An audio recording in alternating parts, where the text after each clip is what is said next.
안녕하세요, 김원준입니다. 문정인 특보 발언으로 파장이 크다고 보도한 언론들은 그 근거로 미국 정가 발언들을 거론했습니다.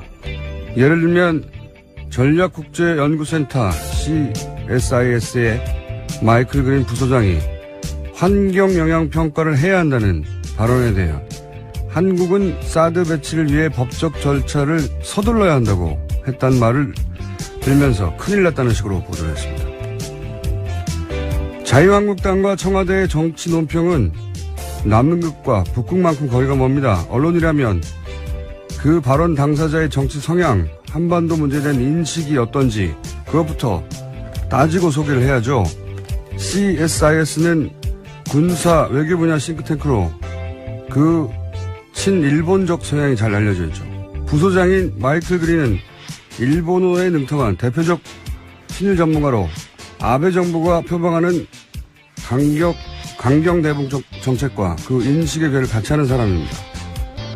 한국 정부가 북한과 대화하면 북한의 미사일 능력만 키워줄 뿐이라고 하는 사람이고, 심지어 트럼프 정부는 북한을 선제 타격해야 한다고 주장한 사람입니다. 그 사람의 성향, 그 발언의 배경, 의도, 맥락은 최소한 짚어가며 호들갑을 떨어야 하는 거 아닙니까? 워싱턴 소재 연구소 누가 사드 배치 빨리 하라는데 이거 우리 큰일 났다. 이런 식으로 보도할 거면 뭐하러 워싱턴까지 가서 한국 언론을 합니까? 그냥 일본 언론 하거나 미국 언론 하지. 김원준 생각이었습니다.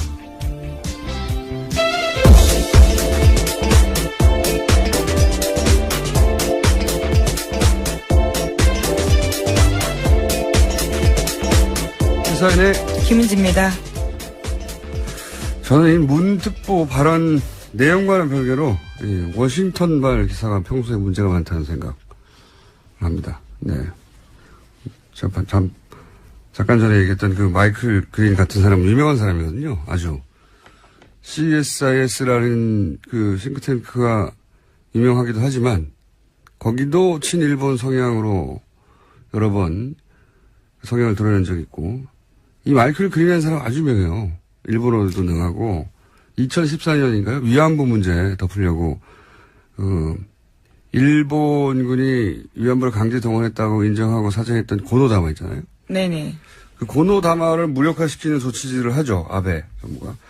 그때 이 CSIS 여기서 그 포럼 같은 데서 한국이 일본을 잘 이해하지 못하는 것 같다고 일본 정부를 대신해서 한국을 훈계하던 그런 발언을 하던 곳이거든요, 여기가. 그리고 그 중에서도 제일 유명한 사람이 마이클 그린이에요. 네.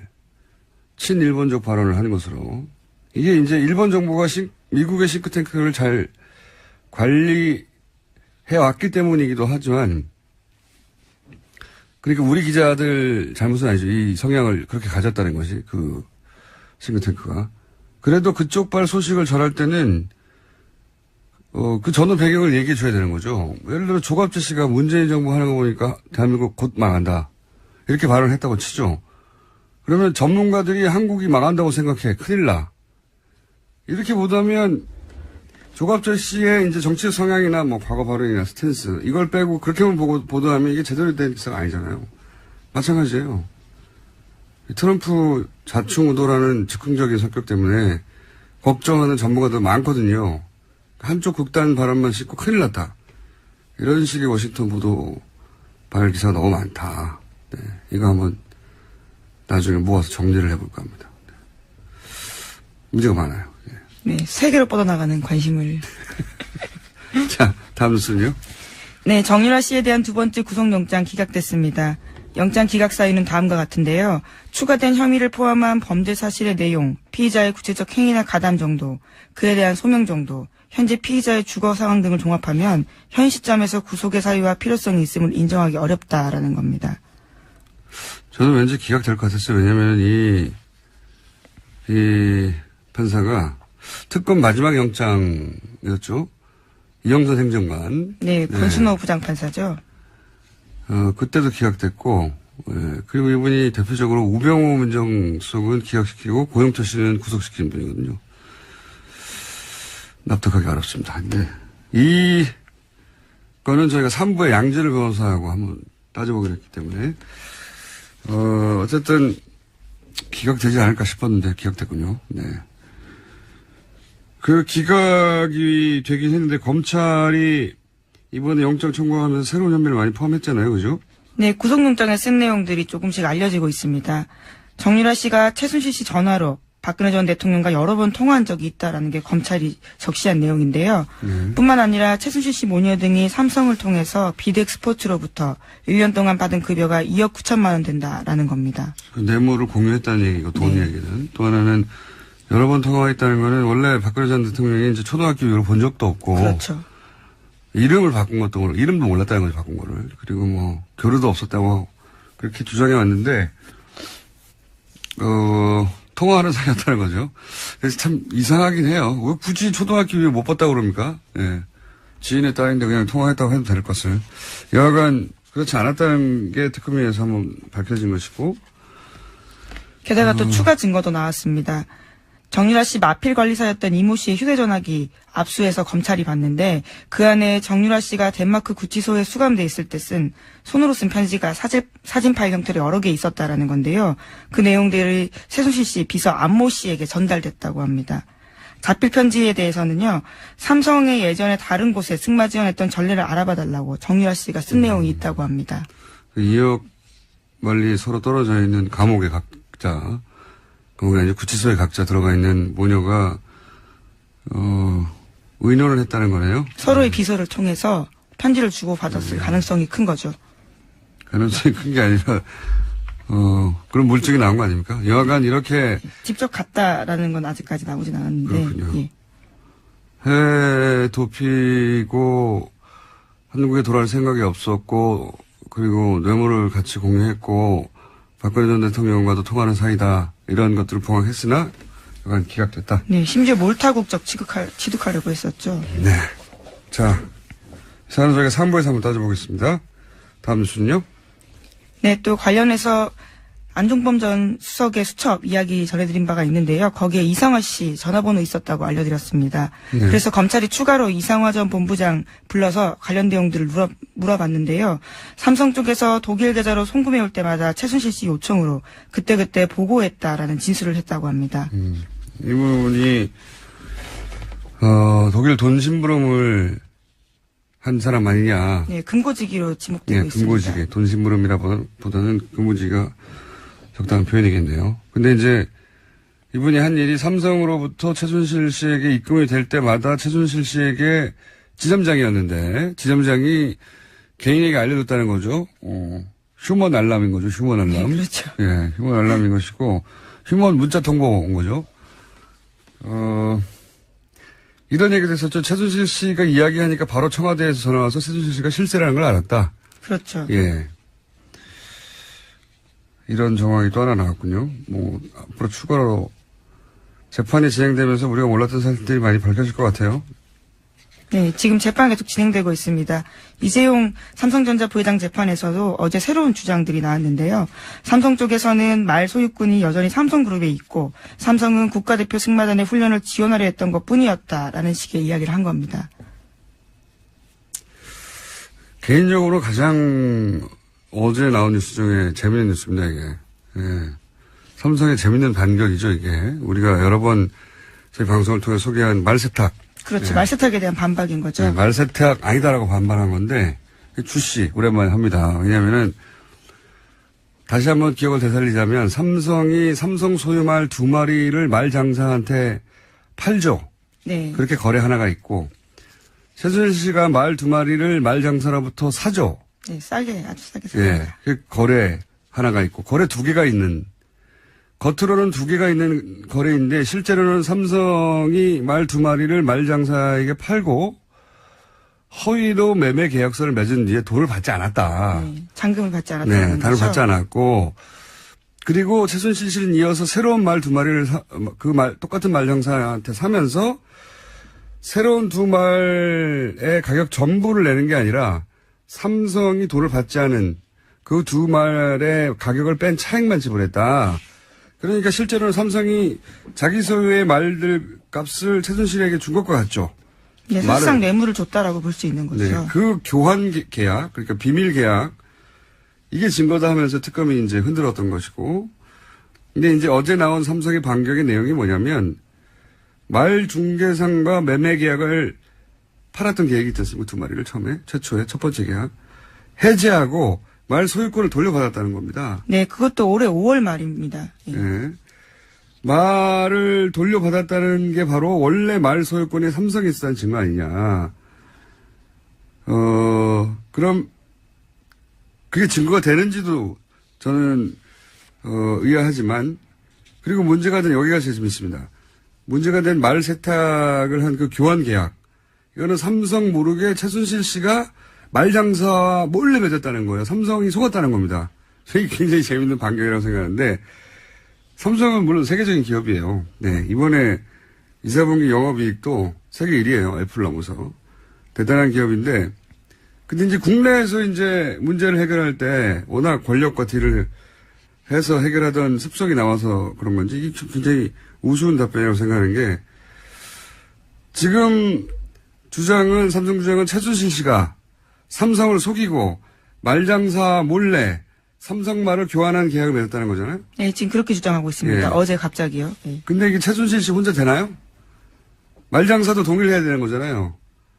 근데 말장사가 한국의 아줌마와 손을 잡겠다고 삼성하고 손을 펼쳐내나요? 이게 좀 말이 안 된다고 생각해요. 그리고 삼성과 앞으로 거래하겠다는 맺은 거래 규모가 얼마인데, 그리고 최순실 씨는 이 교환 계약이 최순실 씨 입장에서 이익이에요. 삼성 말값을 주지 않고 차익만 지불하면 되니까. 말장사는 근데 삼성을 속일 만큼의 이익이 없어요. 말장사, 이게 삼성을 속이는 엄청난 리스크. 자기가 삼성과 앞으로 하겠다고 맺어진 여러 가지 계약들. 엄청난 계약이 있는데, 아니, 이 아줌마한테 말을 싼 값을 주려고, 더군다나 최순실은 이익이지만, 본인은 아무런 이익이 없지 않습니까? 그렇죠. 차액의 몇 배를 주는 것도 아니고. 예. 근데 그렇게 해명을 했습니다, 삼성이. 예, 어제 특검 쪽에서는요, 설사 줬다 돌려받았다고 하더라도 뇌물죄가 성립되지 않는 건 아니다라고 반박하기도 했고요. 당연하죠. 예, 게다가 당연한데. 또 지난해 10월 중순까지 정유라 씨가 그 말 다 탔다라는 겁니다. 그렇게 이제 삼성은 인류 기업인데,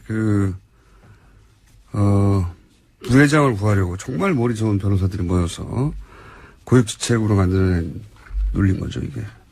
이게 어떻게 결론이 날지는 모르겠는데, 좀 우습습니다, 이걸 보고 있으면. 자, 다음 뉴스는요? 안경원 전 법무장관 후보자의 혼인무효 결정문 입수 경위에 대한 논란이 계속되고 있는데요.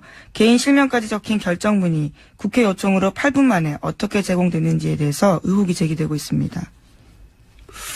이건 저희가 이제 이 사건 날 때부터 계속 관심을 가졌던 사안인데, 판결문이 2개 존재한다는 건 이제 확인이 됐어요, 공식적으로. 예. 법원 행정처가 개인정보 가리지 않은 걸 내주고, 네, 실명과 비실명 두 가지 예. 버전이 있다는 거죠. 20분 후에는 가린 걸 다시 내줬다. 예. 이런 해명이 나온 건데, 그러면서 이제 급해서 그랬다. 저는 뭐 전혀 납득이 안 갑니다. 왜냐면은 문서들 디지털할 때 이 비실명화 작업은 이미 되는 거거든요. 예. 설사 오래된 문서라고 해도, 그래서 비실명화 작업하지 않은 버전이 존재했다고 해도 20분 후에 바로 작업해서 보냈다는 거 아닙니까? 뭐하러 법을 어겨가면서까지 20분, 겨우 20분 상관인데 2번을 보내요. 예, 납득이 안 가고 전혀. 그리고 이제 국회의원 요청을 하자. 이제 밝혀진 바로는 어제 주광덕 의원하고 권성덕 의원으로. 네, 그렇죠. 주광덕 의원 한 분인 줄 알았더니 2분이에요. 예, 2분이 각각 요청하자마자 6분, 8분 만에 자료를 보냈다는 거죠. 이게 결제 라인도 여러 번 거쳐야 되는 거거든요. 예, 통상 급하다 빨리 보내달라 그러면 다음날 정도에 보내주는데 6분 만에 보내줬다. 요청을 받고서야 결정했다고 보기 힘들다. 그러니까 이미 이야기가 된 후에 보낸 게 아니야 하는 이런 의문이 드는 대목이고, 이게 이 두 의원을 모두 이제 언론사에 제공을 하지 않았다는 거잖아요, 이 파일을. 그렇죠? 네, 그렇게 주장하고 있습니다. 네. 그런데 그걸 떠나서 이제 이 파일이 법원에서 나온 지 겨우 2시간 남짓 지나고 나서 방송이 됐거든요. 근데 거기 보면 재연 방송도 있고, 어제 노회찬 의원도 저희 방송에 잠깐 얘기했지만 이 파일을 보면 받고 분석하고 전문가들 의견을 들어서 법적 문제를 피해가는 그런 고심이 있어요. 재연방송 만들고 그런 법적 자문 받고 방송을 하는 게 2시간 만에 불가능합니다. 어렵습니다, 굉장히. 그러니까 문서가 나온 것은 법원이지만 지휘자가 따로 있지 않았을까 하는 그런 냄새가 누군가 혹은 어떤 세력, 어떤 기관이 그림을 그리고 법원, 국회의원, 그리고 언론, 적절한 시점에 적절하게 배포하고 그리고 이제 그 그림에 따라 실행하는 어떤 전형적인 공작의 냄새가 저는 개인적으로 난다. 네. 그래서 이 사건을 계속 추적해 볼 필요가 있다. 단순한 사건이 아니라고 봅니다. 네. 자, 그건 여기까지 하고요. 몇 번 다뤘는데 다음 주 전화 시간이 됩니다. 네. 네. 어제 홍준표 전 경남도지사 발언도 논란이 되고 있습니다. 주사파 정권 오래가지 못할 것이다 라는 이야기를 한 건데요. 탄핵을 암시하는 발언입니다. 어차피 이 정권은 주사파 운동권 정부이기 때문에 국민들이 인식하게 되면 난 오래 못 간다고 봅니다 라고 말했습니다. 그제 최고위원 선거에 출마한 이철우 의원이 대통령 탄핵을 암시한 발언한 건데요. 비슷한 취지로 해석될 수 있는 말입니다. 네.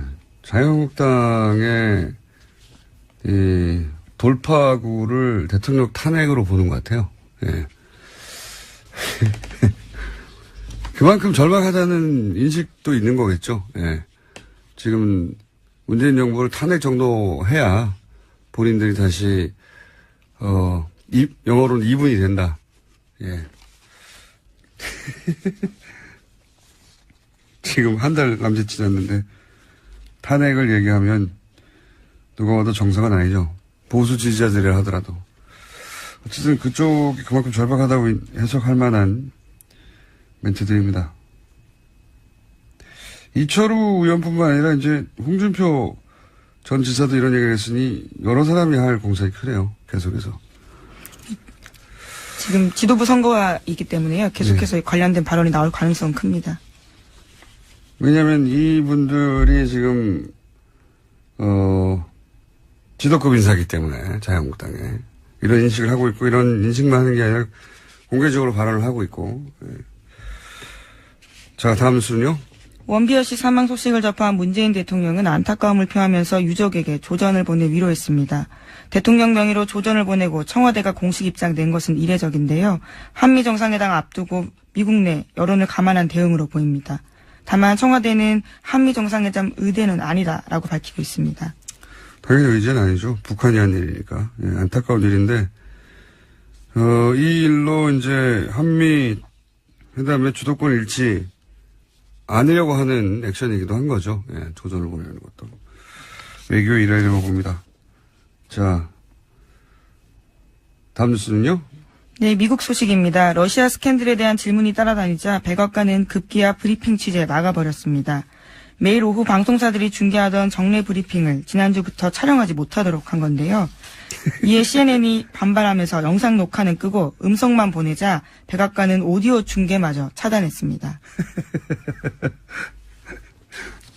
재밌습니다. 예. 전 세계에서 대통령의 육성으로 대국민 성명을 라디오로 중계한 첫 번째 나라가 미국이에요. 제가 알기로는. 시대를 엄청나게 지금 역행하고 있는 겁니다. 예. 대신 트위터로만 계속 소통하고 있습니다. 라디오, 수십 년 전에도 라디오로 대통령이 대국민 성명을 내고 했었는데, 이제는 이제 브리핑에서 오디오도 중계 못하게 꺼버렸군요. 예. 트럼프 대통령이야말로 끝까지 갈 수 있을까요? 예.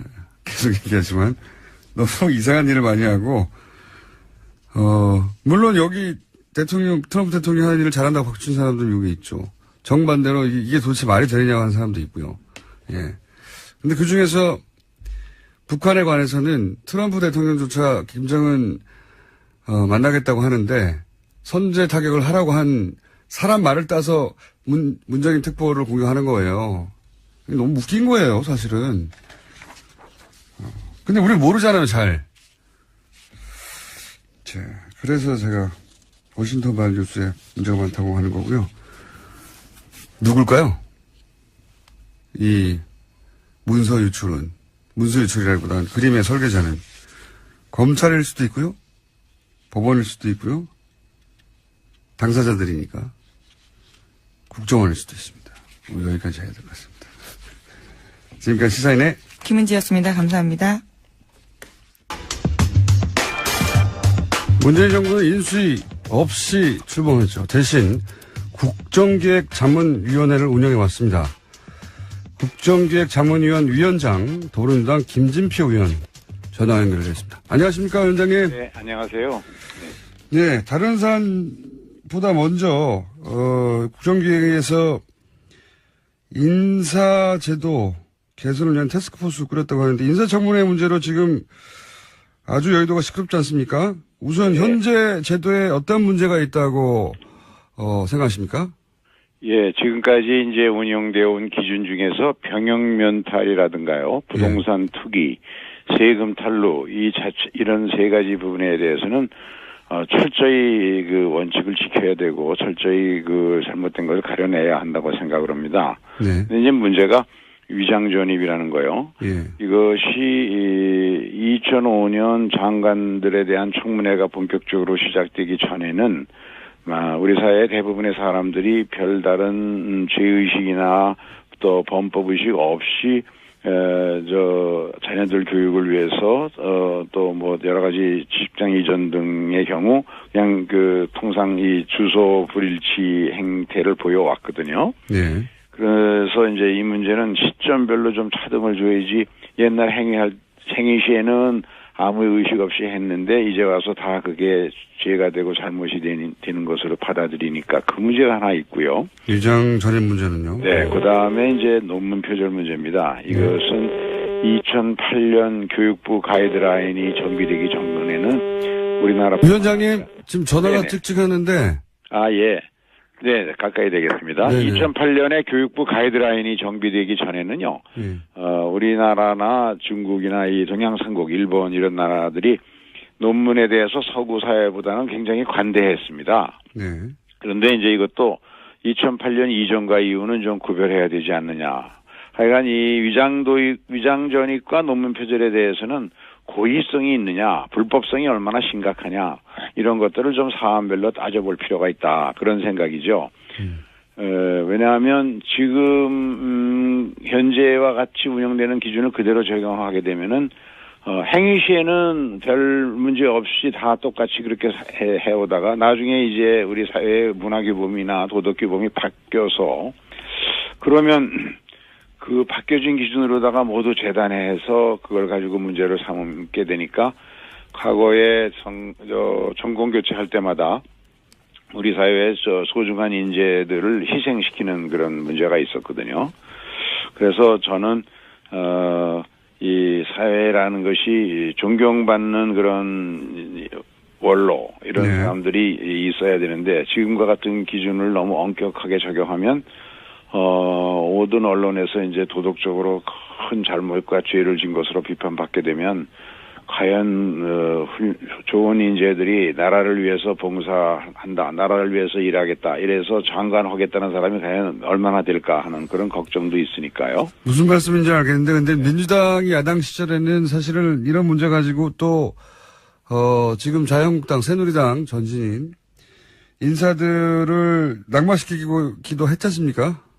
그렇습니다. 그래서 이제 역지사지로 봐야 되는데 저희가 야당일 때도 다만 위장전입이라든가 논문 표절 이런 거를 우리가 지금 얘기하는 2008년 이전의 논문 표절이라든가 위장전입만 가지고 낙마를 시도한 적은 없었다고 됩니다만은 그러나 우리가 잘못한 게 있으면 제가 나서서라도 이 잘못은 우리 사과할 건 사과하더라도 이제는 더 이상 이런 악순환의 고리를 좀 끊어야 하지 않을까. 근데 제 생각에는 도덕성 검증 더 철저히 하더라도 이것을 굳이 공개로 해서 망신주기로 전부 일관할 필요가 있을까.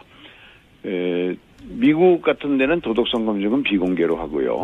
또 우리나라도 경기도의회가 이 도덕성 검증을 비공개로 해서 그 비공개 회의에서도 많은 낙마를 시키는 결과가 나오고 있거든요.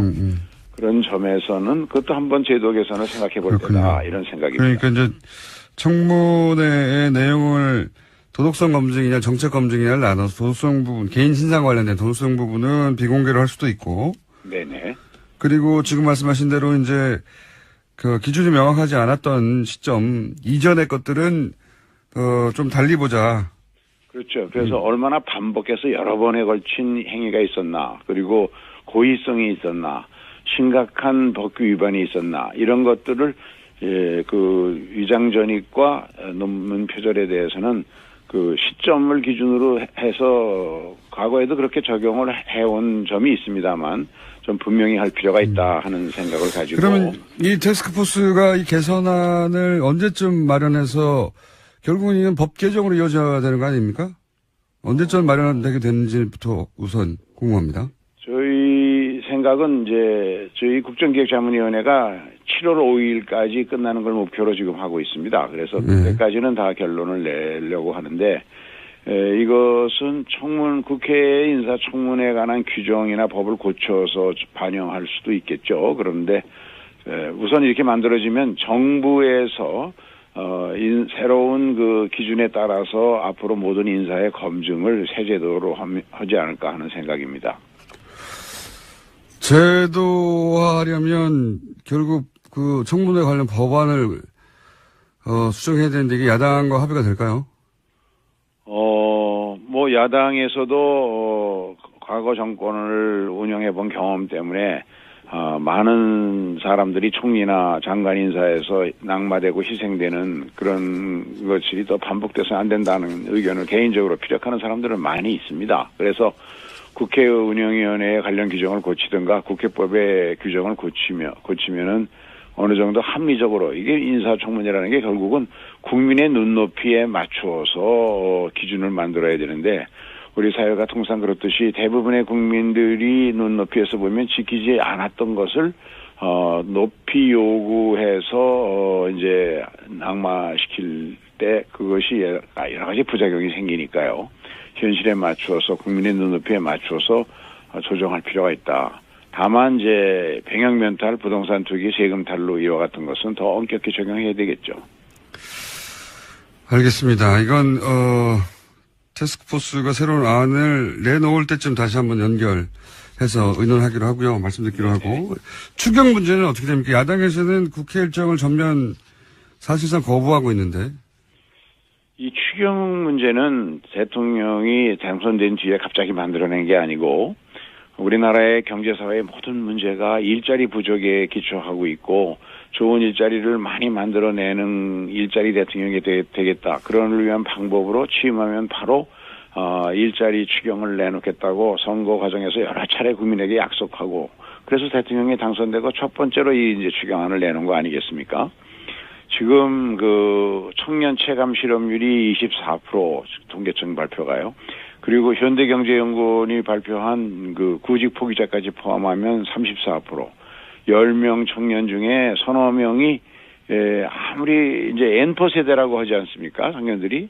그 N퍼 세대라는 게 왜 모든 걸 다 포기할까? 결혼도 연애도 출산도. 이건 결국 좋은 일자리, 원하는 일자리 하나 얻기 위해서 모든 걸 포기하는데 아무리 노력해도 자기 혼자 힘으로는 일자리를 가질 수 없으니까 헬조선 소리가 나오는 거 아니겠습니까? 이게 청년들의 신음소리인데 아마 정치권, 특히 야당도 국민들의 이와 같은 목소리는 외면하지 않으리라고 봅니다. 막상 우리 추경안은 이번에 무슨 SOC 사업이라든가 또 선심성 사업 이런 거가 일체 없고 또 국가 부채도 하나도 안 늘리고 추가로 더 거칠 세수를 토대로 해서 11조 2천억 모두를 일자리 창출과 연결해서만 편성된 예산이거든요.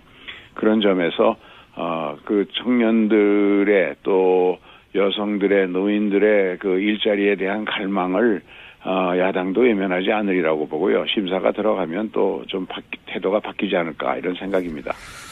알겠습니다. 지금은 오늘은 시간이 짧아서 계획만 듣는데요. 그러니까 인사 검증 기준을 좀 개선하겠다. 타스크포스를 만들어서. 근데 이 문제에 사람들이 국민들이 아주 관심이 많기 때문에 안이 나오면 그때 다시 연결하기로 하고 예. 한 가지만 더 네네. 여쭤보겠습니다. 각 부처들에서 보고를 받으셨을 텐데 네네. 이런 말씀하셨습니다. 부처들이 대통령 공약을 베끼고 표지만 바꿔서 가져왔더라.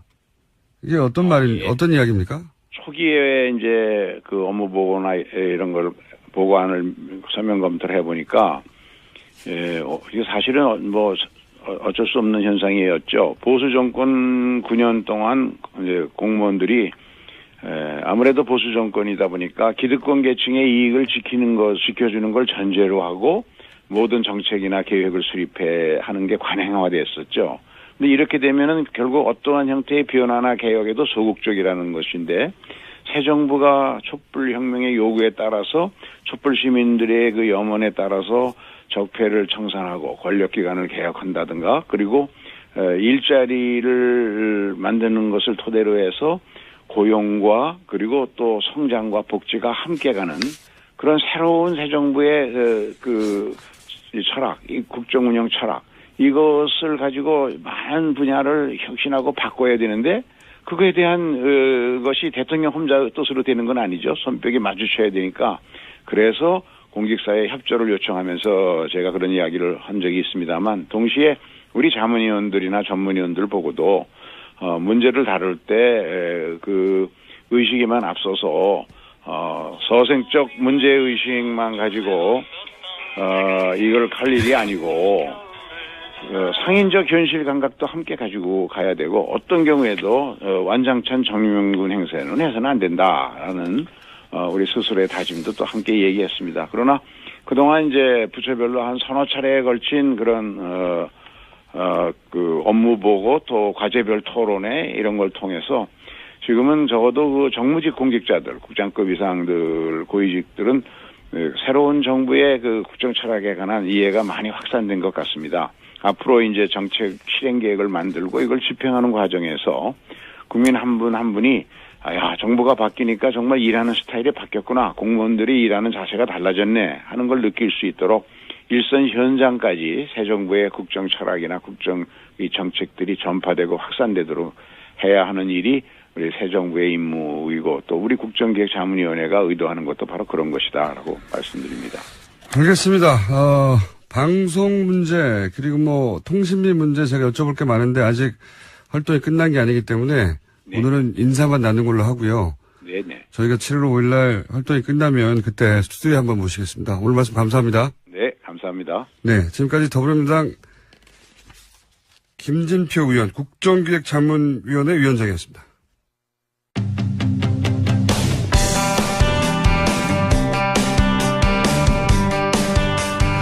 네. 바른정당 대표 출마자들 저희를 연속 인터뷰하고 있습니다. 어제 지상욱 의원이 사퇴를 했습니다 해서 출마자가 줄어든 상황입니다. 하태경 후보에 이어서 오늘은 정운천 후보 만나보겠습니다. 안녕하십니까, 의원님? 안녕하세요. 네. 예, 정은천입니다. 우선 지상욱 의원님 상황을 간단하게 소개해 주십시오. 네, 문자가 많이 왔어요. 갑자기 모친이 아픈 관계로요.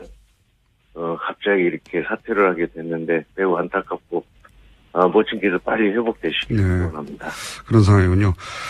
자, 우선 출마의 변 간단하게 왜 내가 바른정당의 당 대표에 출마했는지 간단하게 표현해 주십시오. 지금 바른정당이 위기입니다. 그런데 제가 20년 만에 호남에서 선거혁명으로 보수의 깃발을 꽂은 그 에너지로 또 초선이면서 또 농식품부 장관을 역임했고 이러한 에너지를 모아보면 지금 위기의 바른정당을 다시 회복시킬 수 있는 에너지는 바로 적임자가 정운천이 아닌가 해서 출마했습니다. 여보세요? 출마는 약간 임팩트가 부족한 것 같습니다. 의원님. 그러니까 호남에서 첫 번째로 당선된 새누리당 의원이다. 이게 첫 번째.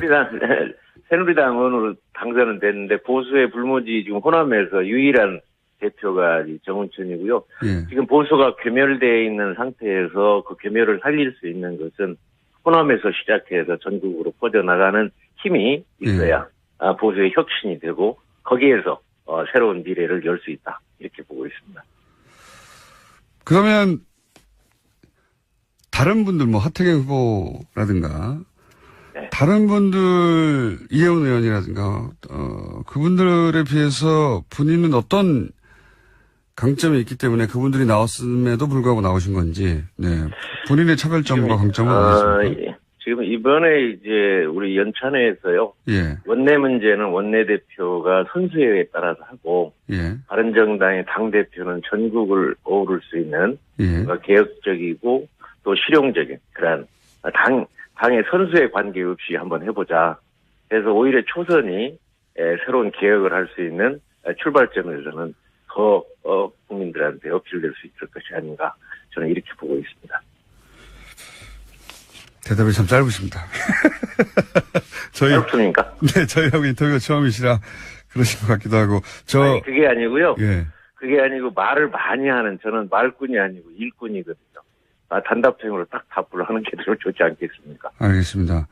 다른 질문 전에, 네. 다른 이번에 나온 후보들과는 다르게,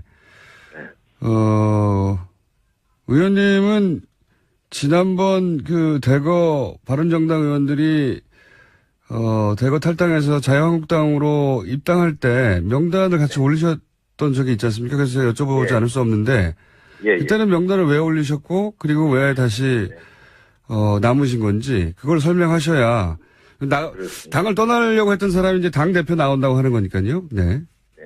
그게 결행한 날이 5월 2일 날인데요. 예. 5월 1일 이전에는 탈당 문제가 나온 게 아니고 보수가 너무 우리 당의 지지율이 낮으니까 보수 단일화를 하자, 보수 통합을 하자 해서 그 통합파 탈당파가 그 통합 보수 단일화를 좀 진행을 했거든요. 근데 5월 1일 마지막 날 그게 탈당 쪽으로 이렇게 기울어서 나는 아니다. 나는 전주에 가서 전주 시민들의 뜻을 받들어서 결정을 해야지 내가 결정할 수 있는 사안이 아니다. 하고 저는 내려가서 이틀 3일 동안 수렴을 통해서 지키는 걸로 해가지고 오히려 저는 바른정당 20명의 그 교섭단체를 확실하게 지킴으로 해서 큰 기여를 했다고 생각합니다. 그때 탈당계를 내지 않으셨나요? 탈당이 내지 않았죠. 탈당한다고 해서 그 이튿날 새벽에 명단에만 올라갔었고. 예. 자기들이 명단에 넣었지 저는 탈당 명단이 아니고 보수 단일화, 보수 통합에 그렇게 해서 며칠간 계속 그건 회의를 했었거든요. 전주 시민의 뜻을 들어 내려가신 게 아니라 당시 빅모상 때문에 어쩔 수 없이 내려가셨다가 아니요. 그 타이밍을 잘 피하셔가지고. 예. 아니 그게 아니고 장모님은 30일 날 일찍 돌아가셔가지고 30일 날 1일 날 이제 장례를 치르고 이제 2일 날 이제 1일 날 발인하고 1일 날 저녁에 그 모임에 갔어요. 사실은 꼭 오라고 그래서 갔더니 무슨 탈당 얘기가 나와서 나는 아니다. 나는 거기 중단한다. 나는 현장에 내려가서 결정. 왜냐하면 제가 그냥 그때 그렇게 얘기할 수는 없었던 것이 통합파들하고 계속 같이 했기 때문에 제가 빠져나오려고 하면 명분이 확실하게 있어야 할 거 아니겠습니까? 그래서 현장에 내려가서 의견 수렴하고 나서 결정하겠다. 그래서 딱 그렇게 결정하니까 저는 당당하게 그렇게 결정했다고 생각합니다. 알겠습니다. 여의도에서는 빅모상이 정우천 의원님을 살린 게 아니냐 이런 얘기가 있어서 제가 직접 여쭤봤는데 그건 아니라는 말씀이신 거죠? 네, 그렇습니다. 알겠습니다. 출마하실 때 다른 당, 결국은 자유한국당인데요. 자유한국당과 통합 혹은 연대, 지금 다른 후보들은 이제 자강론을 주장하는 편이거든요. 이혜원 의원이나 하태경 의원은. 그런데. 자강론의 방법인데요. 예. 제가 이 초선으로 새누리당에 들어가 보니까 그 집합 패권 세력이 그렇게 농단을 해놓고도 책임지는 사람이 한 사람도 없습니다. 그래서 그거를 좀 아웃시키기 위해서 노력을 했는데도 불구하고 도저히 안 돼서 저희가 탈당하고 나와서 바른정당을 창당을 했지 않습니까? 그쪽은 탄핵 반대 정당이고 저희는 탄핵 주도 정당입니다. 그래서 차원이 다르죠. 또 보수 혁신과 진화를 해야 되는데 혁신 진화를 못하면 공룡이 되는데 그쪽 한국당은 지금 공룡당으로 가고 있습니다. 그런데 어떻게 저희가 지금 연대하고 하겠습니까? 그쪽에 그러한 걸 개혁 혁신 없이는 바른정당하고 합당이나 합치를 할 수가 없다. 저는 이렇게 보고 있습니다. 한국당이 개혁을 하면 합당할 수 있긴 있는 겁니까? 완전히 개혁의 친박 패권 세력을 딱 몰아내고 진정한 보수 우리하고 함께 갈 수 있다면 그건 가능하지 않겠습니까? 그게 이제 기준이 어떻게 되는 거죠? 친박 개혁이라고 말씀하셨는데 친박으로 분류된 분들을 제명을 하는 건가요? 기준이 뭐죠? 그러니까 친박 팔적이 아예 탈당해서 나가면 좋겠지만 못 나간다 할지라도 예. 국민들이 볼 때 이 친박 패권 세력이 이제 완전히 재거종군하고 잠잠하고 있구나 하는 정도가 이제 국민들의 뜻이 나오지 않겠습니까? 그렇다고 하면 이제 주도 세력이 개혁 보수를 할 수 있는 세력으로 나온다고 하면 이제 그때부터 연대할 수가 있는 것이죠. 한국당이 주도 개혁 세력이 당을 이끈다는 건 누가 당대표가 된다는 걸 의미하는 거죠? 지금 현재로는 아마 홍준표 대표가 예. 나와야 그래도 친박 패권 세력들을 좀 이렇게 정리할 수 있다는 생각을 하는데 예. 그분도 계속 말을 바꾸고 있으니까 좀 답답한 심정입니다. 근데 홍준표 전 지사가 당대표가 되면 그러면 자유한국당은 개혁이 됐다고 보고 연대 아니야, 대상이 천만에요. 아닙니까? 그게 아니고요. 예. 홍준표 대표가 강성이기 때문에 예. 대표가 돼서 그러한 친박 패권 세력들을 일단 정리할 수 있는 하고 나면 다음에 이제 이렇게 연대하고 그다음에 또 그러한 서로 이제 진행할 수가 있는 거죠. 그러니까 홍준표 전 지사가 대표가 되면 자유한국당과 바른정당이 연대할 가능성이 높아지는 거네요? 어떻게 하느냐에 달려있죠. 지금 계속 그렇게 말 바꾸기를 하고, 또 친박 패권 세력을 처음에는 아웃시킨다 했다가, 그 다음에는 안고 가야 된다. 지기장도 같이 가야 된다. 이렇게 왔다 갔다 하지 않습니까?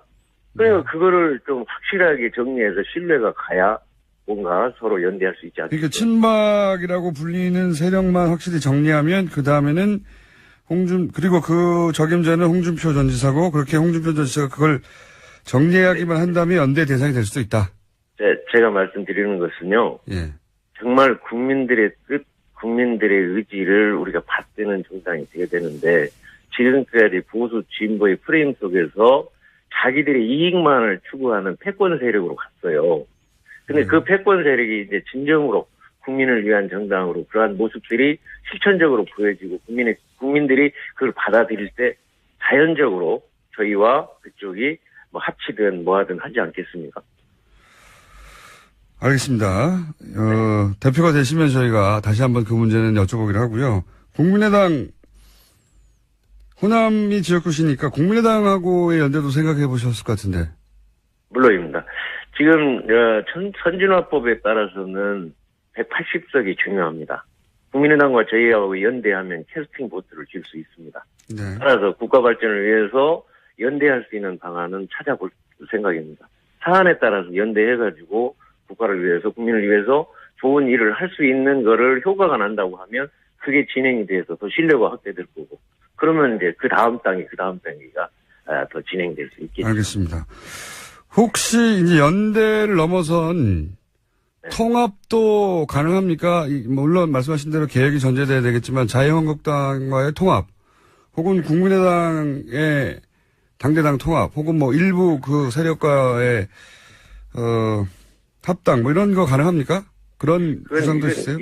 이건 다르게 한번 접근해 보죠. 지금 프랑스의 마크롱이 예. 진보 좌우파를 뛰어넘어서 중도 실용정당으로 선거 혁명을 일으켜서 기적을 일으키고 있지 않습니까? 예. 우리나라도 이제 진보 보수 프레임에서 벗어나서 실용 민생정당을 새로 탄생시킬 수 있는 때가 저는 왔다고 봅니다.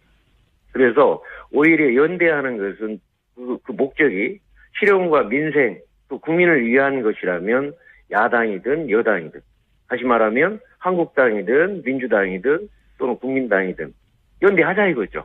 그래서 국민을 위해서 가는 것이 바로 저는 보수 혁신을 통한 민생이고 또 이렇게 실용 정당이다. 그러한 것을 취지로 해서 앞으로 방향을 잡고 나갈 그런 생각입니다. 그 말씀은 잘 알았습니다만은 제 말은 나아가서 통합도 가능하냐, 당대당. 조건에 통합은 그게 신뢰가 다 쌓여서 마지막 단계의 통합이지 지금 통합이라고 전제할. 네, 어쨌든 그런 신뢰를 쌓아가다 보면 통합도 가능할 수도 있다. 그렇죠. 완전히 신뢰가 합치된다면 이제 신뢰가 좀 쌓여져서 모두가 공감된다면 하는 조건이 붙어야죠. 그 대상으로 자유한국당 그리고 국민의당 둘 다 처음엔 연대 나아가서 신뢰가 쌓이면 통합도 가능한 대상으로 볼 수 있다. 네, 그렇습니다. 알겠습니다. 오늘 말씀 여기까지 듣고요. 경선 네. 잘 치르시고 당대표가 되시면 저희 스튜디오에 한번 출연 부탁드립니다. 감사합니다. 네, 감사합니다. 네. 지금까지 바른정당 당대표 경선에 출마한 정운천 의원이었습니다. 다른 후보들도 만나보겠습니다. 3부에서 뵙겠습니다.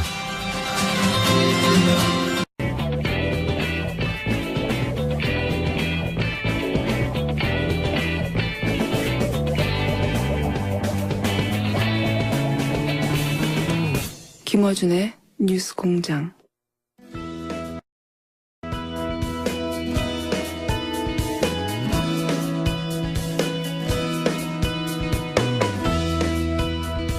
문재인 정부가 탈원전 선언을 했습니다. 이 문제 전문가와 함께 짚어보겠습니다. 서울대 환경대학원의 윤순진 교수님 전화 연결되어 있습니다. 안녕하십니까, 교수님. 네, 안녕하세요. 네, 교수님은 오래전부터 이제 탈원전이 필요하다고 주장해 오셨는데, 우리 정부가 처음으로 이제 탈원전 선언을 했습니다. 어떻게 평가하십니까? 말씀하셨던 것처럼 저는 처음부터 일찌감치 이 문제에 대해서 탈원전의 필요성을 이야기했던 사람으로서 너무나 감개가 무량했습니다. 최근 들어서 우리 사회가 빠르게 변화되고 있는데 시대 변화를 체감할 수 있었어요. 이것도 다 촛불 시민혁명의 결과가 아닐까 그런 생각이 들었습니다. 그 정부 단위에서는 이런 선언을 한 게 처음인데 그런데 이제 저도 기억해 보면 어릴 때 배우기를 원자력 에너지는 깨끗하고 안전하다 이렇게 교육을 받았거든요. 교과 과정에서 아마도 대다수 국민들이 그렇게 교육을 받았을 텐데 이제 관련해서 몇 가지 단계적으로 여쭤보겠습니다. 우선 국내 생산되는 전력 가운데 원전 비율이 얼마나 됩니까? 해마다 약간씩 다르긴 한데요. 2015년 같은 경우에는 약 31.2% 정도였고 작년 같은 경우는 약 28.9%였더라고요. 그러니까 30% 내외로 이렇게 구성되어 있어요. 굉장히 높은 편이네요. 완전. 예, 낮지 않은 편이 높은 편이죠. 예, 이게 다른 나라랑 비교하면 어떻습니까? 우리나라 같은 경우에 세계에서 이제 가장 비중이 높은 나라는 프랑스고요. 네. 한 75, 예전엔 78에서 현재는 한 75% 정도를 차지하고 있고요. 그 뒤에도 뭐 스웨덴이라든지 뭐 벨기에라든지 이런 나라도 좀 높아요. 근데 우리나라 같은 경우는 발전된 생산량 중에서 차지하는 비중으로 OECD 국가 중에서는 한 4번째 정도 높은 그런 상태이죠. 더 높은 국가도 있지만 우리도 상당히 높군요. 4번째면. 예. 동유럽 국가들에서 좀 높은 비중을 차지하는 나라들이 여러 있긴 합니다. 알겠습니다. 자, 뭐 프랑스 혹은 뭐 스웨덴 같은 선진국들도 이미 원전 비율이 이렇게 높은데 탈원전으로 가야 하는 이유가 뭐라고 보십니까? 저는 우리가 추구해야 될 가치가 여러 가지가 있겠지만 세월호 사고에서 봤던 것처럼 또 뭐 당연히 우리나라 옆에 있었던 일본에 있었던 후쿠시마 사고에서 우리가 알 수 있는 것처럼 생명이나 안전보다 더 중요한 가치는 없다고 생각을 해요. 그래서 이제까지는 우리가 원자력 발전에 있어서 이걸 결정할 때 가장 최우선으로 적용했던 가치가 경제성이었거든요. 그것도 모든 숨겨진 비용을 다 반영한 경제성이 아니고 굉장히 단기적이고 불충분한 그런 내용을 가지고 판단한 경제성이었죠. 하지만 이것이 최선의 가치가 될 수 없다는 거죠. 이제는 생명과 안전이 가장 중요한 가치가 돼야 되고 자신들이 사용하는 에너지에 대해서 책임을 질 수 있는 윤리적인 자세를 가져야 된다고 생각을 해요. 저는 그런 가치들이 중요하기 때문에 그 가치를 실현하기 위해서는 원자력 발전이라는 것이 계속 유지되기는 어렵다고 생각을 합니다. 그리고 여기에는 물론 경제성도 포함되어 있습니다. 안전의 문제, 윤리적인 문제, 그리고 이제 폐기물도 사실은 굉장히 처리가 어렵고 그런 거는 이해가 갑니다. 그런데 이제 경제성의 문제를 가지고 지금까지는 원전이 사실은 승승장구해 왔다고 보는데 불충분한 경제성이라고 그걸 표현하셨어요. 예. 그 말씀은 경제성도 생각만큼 높지 않다고 말씀하시는 것 같은데 좀 설명 좀 해주십시오. 예, 이미 한국수출입은행에서 벌써 발표한 자료에 따라서도요, 30년, 40년이 되면 원자력 발전이 태양광 풍력보다도 경제성이 낮은 걸로 평가되고 있어요. 근데, 제가 말씀드렸던 불충분한 경제성이란 뭐냐면, 공장장님께서도 말씀하신 것처럼 사용 해결료를 어떻게 처분할 수 있느냐. 그 기술 자체가 지금 전 세계적으로 없습니다. 그런 상황에서 이것의 경제성을 이야기한다는 자체가 저는 굉장히 말이 성립하지 않는다고 생각을 하고요. 그리고 또 지금 폐로가 이제 구리 원전 1호기에서 우리가 이제 폐로를 시작하게 되는데 폐로 기술 자체가 우리에게 확보되어 있지 않아요. 그리고 이게 정말 얼마나 오래 걸릴지 어떤 기술들이 어떻게 들어가야 될지 사실은 잘 알려져 있지도 않죠. 그리고 더 문제가 되는 건 후쿠시마 사고에서 알 수 있는 것처럼 한 번의 사고는 너무나 많은 비용을 야기한다는 거예요. 그래서 이런 것까지 우리가 다 포함하게 되면 정말 상상을 초월하게 되는 그런 굉장히 값비싼 그런 에너지원이 되는 것이죠. 그렇군요. 그러니까 지금 원전을 짓고 거기서 생산하는 비용만 따질 게 아니라 폐연료 처리하는 비용은 왜 안 따지고 그 기술을 확보하는 데 들어가는 비용은 왜 안 따지고 그리고 사고 시 비용이라든지 이런 비용들은 전혀 감안되지 않았다. 이런 말씀이시네요. 그리고 또 단기적으로도요.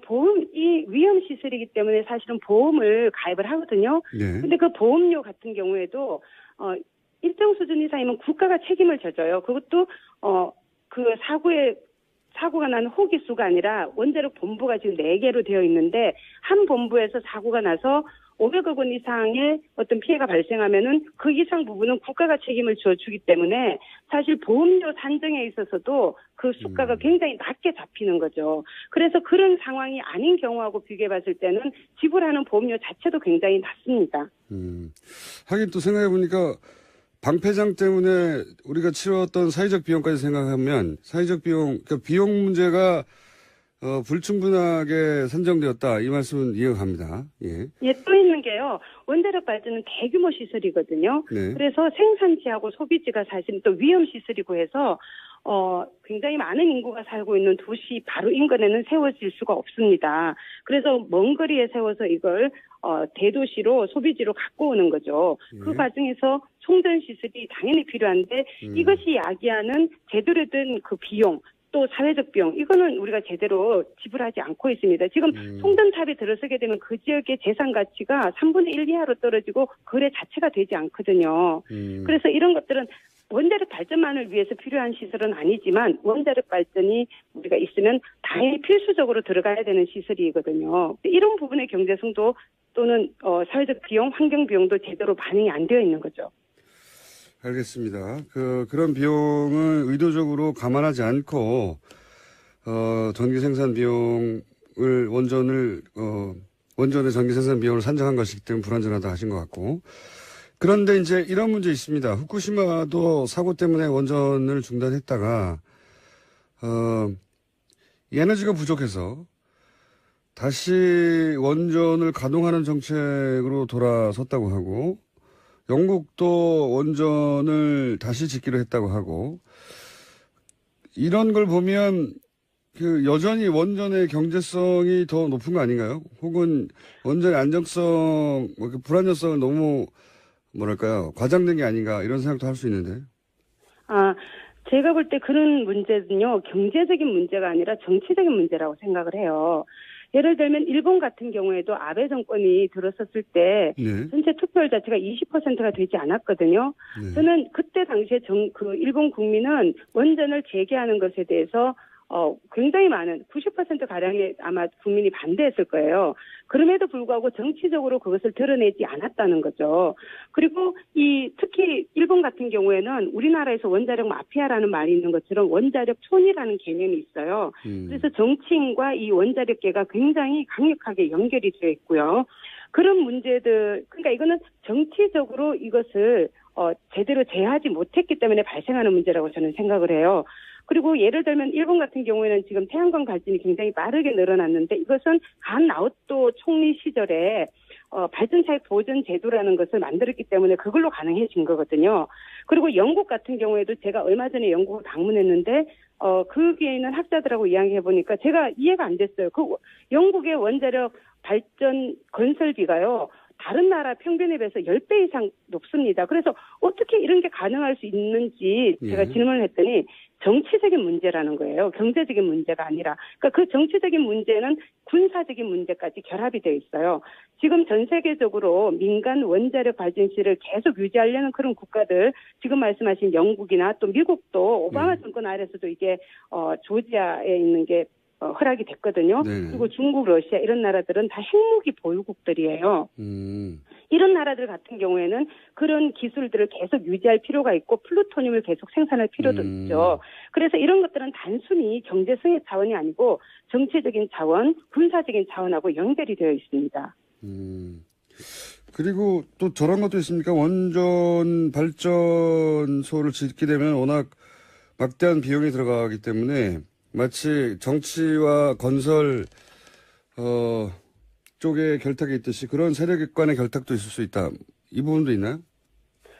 그렇게도 많이 의심을 하죠. 왜냐하면 원자력 발전소를 짓는데 들어가는 비용이 과거에는 2.5조에서 3조라고 이야기하지만 최근에 또 신고리 5, 6호기의 건설 중단에 대해서 이야기할 때 많은 비용을 따지면 6조까지도 이야기를 하더라고요. 그래서 이런 굉장히 이게 큰 건설 사업이죠, 사실은. 대규모 토목공사예요. 그렇기 때문에 우리나라 같은 경우도 대기업이 관련이 되어 있죠. 그리고 우리나라만이 아니라 대부분의 국가들에서 이런 건설 사업은 굉장히 높은 기술 수준을 요구하고 있고 굉장히 많은 자본 투입을 요구하기 때문에 소규모 기업에서는 참여할 수가 없습니다. 그러니까 당연히 이거하고 관련돼 있고 또 학계랑도 연결이 되어 있죠. 원자력 관련 학계하고. 그래서 이런 부분을 엮어서 우리가 원자력 마피아라고 부르거든요. 알겠습니다. 그 대목은 이해를 했고요. 이런 건 어떻습니까? 이렇게 원전을 줄여가면 전기요금은 인상될 수밖에 없다. 그 부분에 대해서도요. 지금 막 그 언론 보도를 보면 우리가 혼란스러운 지점이 있는데요. 지금 우리나라에서 폐쇄된 고리 1호기 같은 경우는 원전 설비의 2.5%, 그러니까 전체 설비에서는 0.53%에 불과하고요. 발전량에서는 0.85%, 그러니까 1%가 안 됩니다. 그리고 2022년에 폐쇄될 예정인 월성 같은 경우도 전력 사용 발전량이 0.6%밖에 안 되거든요. 그렇기 때문에 이런 것은 장기적으로 우리 사회가 준비해가면서 풀어가야 될 문제이지 지금 당장 이런 노후 원전을 폐쇄한다고 해서 바로 전력 요금이 올라가는 그런 문제는 아닌 거죠. 그리고 신고리 5, 6호기 같은 경우도 지금 당장 이것을 중단한다고 해서 우리 사회의 전력 공급이 문제가 발생하는 게 아니에요. 이거는 장래에 더 많은 전력 소비가 이루어질 거라고 전망을 하고 그 증가할 걸로 예상되는 수요를 맞추기 위해서 지어지는 시설물들이거든요. 그렇기 때문에 지금 우리가 전력 수요를 어떤 식으로 관리하느냐에 따라서 그런 시설물들은 사실 필요하지 않을 수도 있는 거죠. 그리고 지금 당장 이 반대하는 측에서 보면은 이 노후 원전을 폐쇄한 문제가 많이 발생할 것 같은데 지금 우리 사회 노후 원전일수록 설비 용량이 굉장히 작고 발전량 자체가 크지 않기 때문에 당연히 우리는 준비하는 시간을 가지고 지금 문재인 정부도 40년 이후에 아마 원전 제로 국가가 될 수 있을 거라고 말하고 있잖아요. 그러니까 이거는 시간을 가지고 우리가 충분히 대응해 나갈 수가 있다는 거죠. 그러니까 이제 탈원전 정책을 발표하고 실제로는 40년 후에나 이제 원전으로부터 완전히 탈피하겠다는 계획임에도 불구하고 지금 당장 마치 요금이 바로 오를 것 같고 그리고 원전을 지금 바로 다 없애버릴 것 같은 그런 위기감을 조성하는 측이 마피아 쪽이다. 이거는 이제 첫 출발했을 뿐이다. 그렇게 과장할 일이 아니다. 뭐 이렇게 요약하면 됩니까? 예, 저는 그렇게 이해하고 싶고요. 그러니까 이해해야 된다고 보고요. 그리고 또 이거는 말씀하신 것처럼 장래에는 전력 요금이 인상이 돼야 될 거예요. 근데 그것은 단지 원자력 발전을 지금 폐쇄한다 이런 문제만이 아니라 지금 우리 사회 전력 요금 자체가 굉장히 그 사회적 비용이나 환경 비용을 전혀 반영하고 있지 않기 때문에 이 부분은 계속해서 실질적인 비용이 반영되는 방식으로 변화돼야 된다는 이야기를 너무나 오랫동안 해왔습니다. 특히 이제 우리 사회에서는 굉장히 그 시민들조차도 혼란스럽게 생각하는 문제가 뭐냐면 전기 요금임에도 불구하고 일반 시민들은 전기세라고 요금 이야기를 해요. 그렇죠. 근데 사실 너무나 아이러니하게 우리나라의 전기 요금에는 세금이 거의 들어가 있지 않습니다. 이것도 하나의 서비스이기 때문에 부가가치세가 포함되어 있고요. 그다음에 전력산업 기반 기금이라는 게 있기 때문에 그건 준조세 기금이거든요. 그게 우리가 내는 전력 요금의 3.11% 정도예요. 그래서 이런 걸 다 해봤자 우리나라의 그 전력 요금 중에서 세금이 차지하는 비중은 8.8%밖에 안 되거든요. 근데 대부분의 OECD 국가들은 30%가 넘고 50%가 넘는 국가들도 있습니다. 독일이라든지 덴마크는 50%가 넘어요. 그런 나라에서는 사실 전기세라고 이야기할 수 있을지도 모르겠지만 우리는 아니거든요. 이거는 전력이라는 서비스에 대한 요금이에요. 상품인 거죠. 그래서 이거는 분명히 만들 때 생산 비용이 들어가고 그 비용이 제대로 된 원가라든지 또는 사회환경 비용을 반영하지 못한다면 이거는 바꿔야 되는 거죠. 알겠습니다. 전기세 체계는 다시 정비해야 된다는 입장이 하나 있으신 거고, 근데 그거는 원자료를 지금 줄여나가는 것과 당장 연결되는 건 아닌 것이고, 지금 오늘 말씀의 핵심은 원전을 40년에 걸쳐서 줄여가자는데 당장 원전 때문에 요금이 바로 오르고 또는 뭐 전력 공급에 차질이 생길 것 같고 하는 건 다 과장이다. 이런 논의를 이제 막 시작해야 한다. 이런 말씀이시군요. 네네. 예. 네네. 오늘 말씀 여기까지 듣겠습니다. 감사합니다. 감사합니다. 네. 반론도 저희는 준비해서 들어보겠습니다. 지금까지 서울대 환경대학원의 윤순진 교수님이었습니다.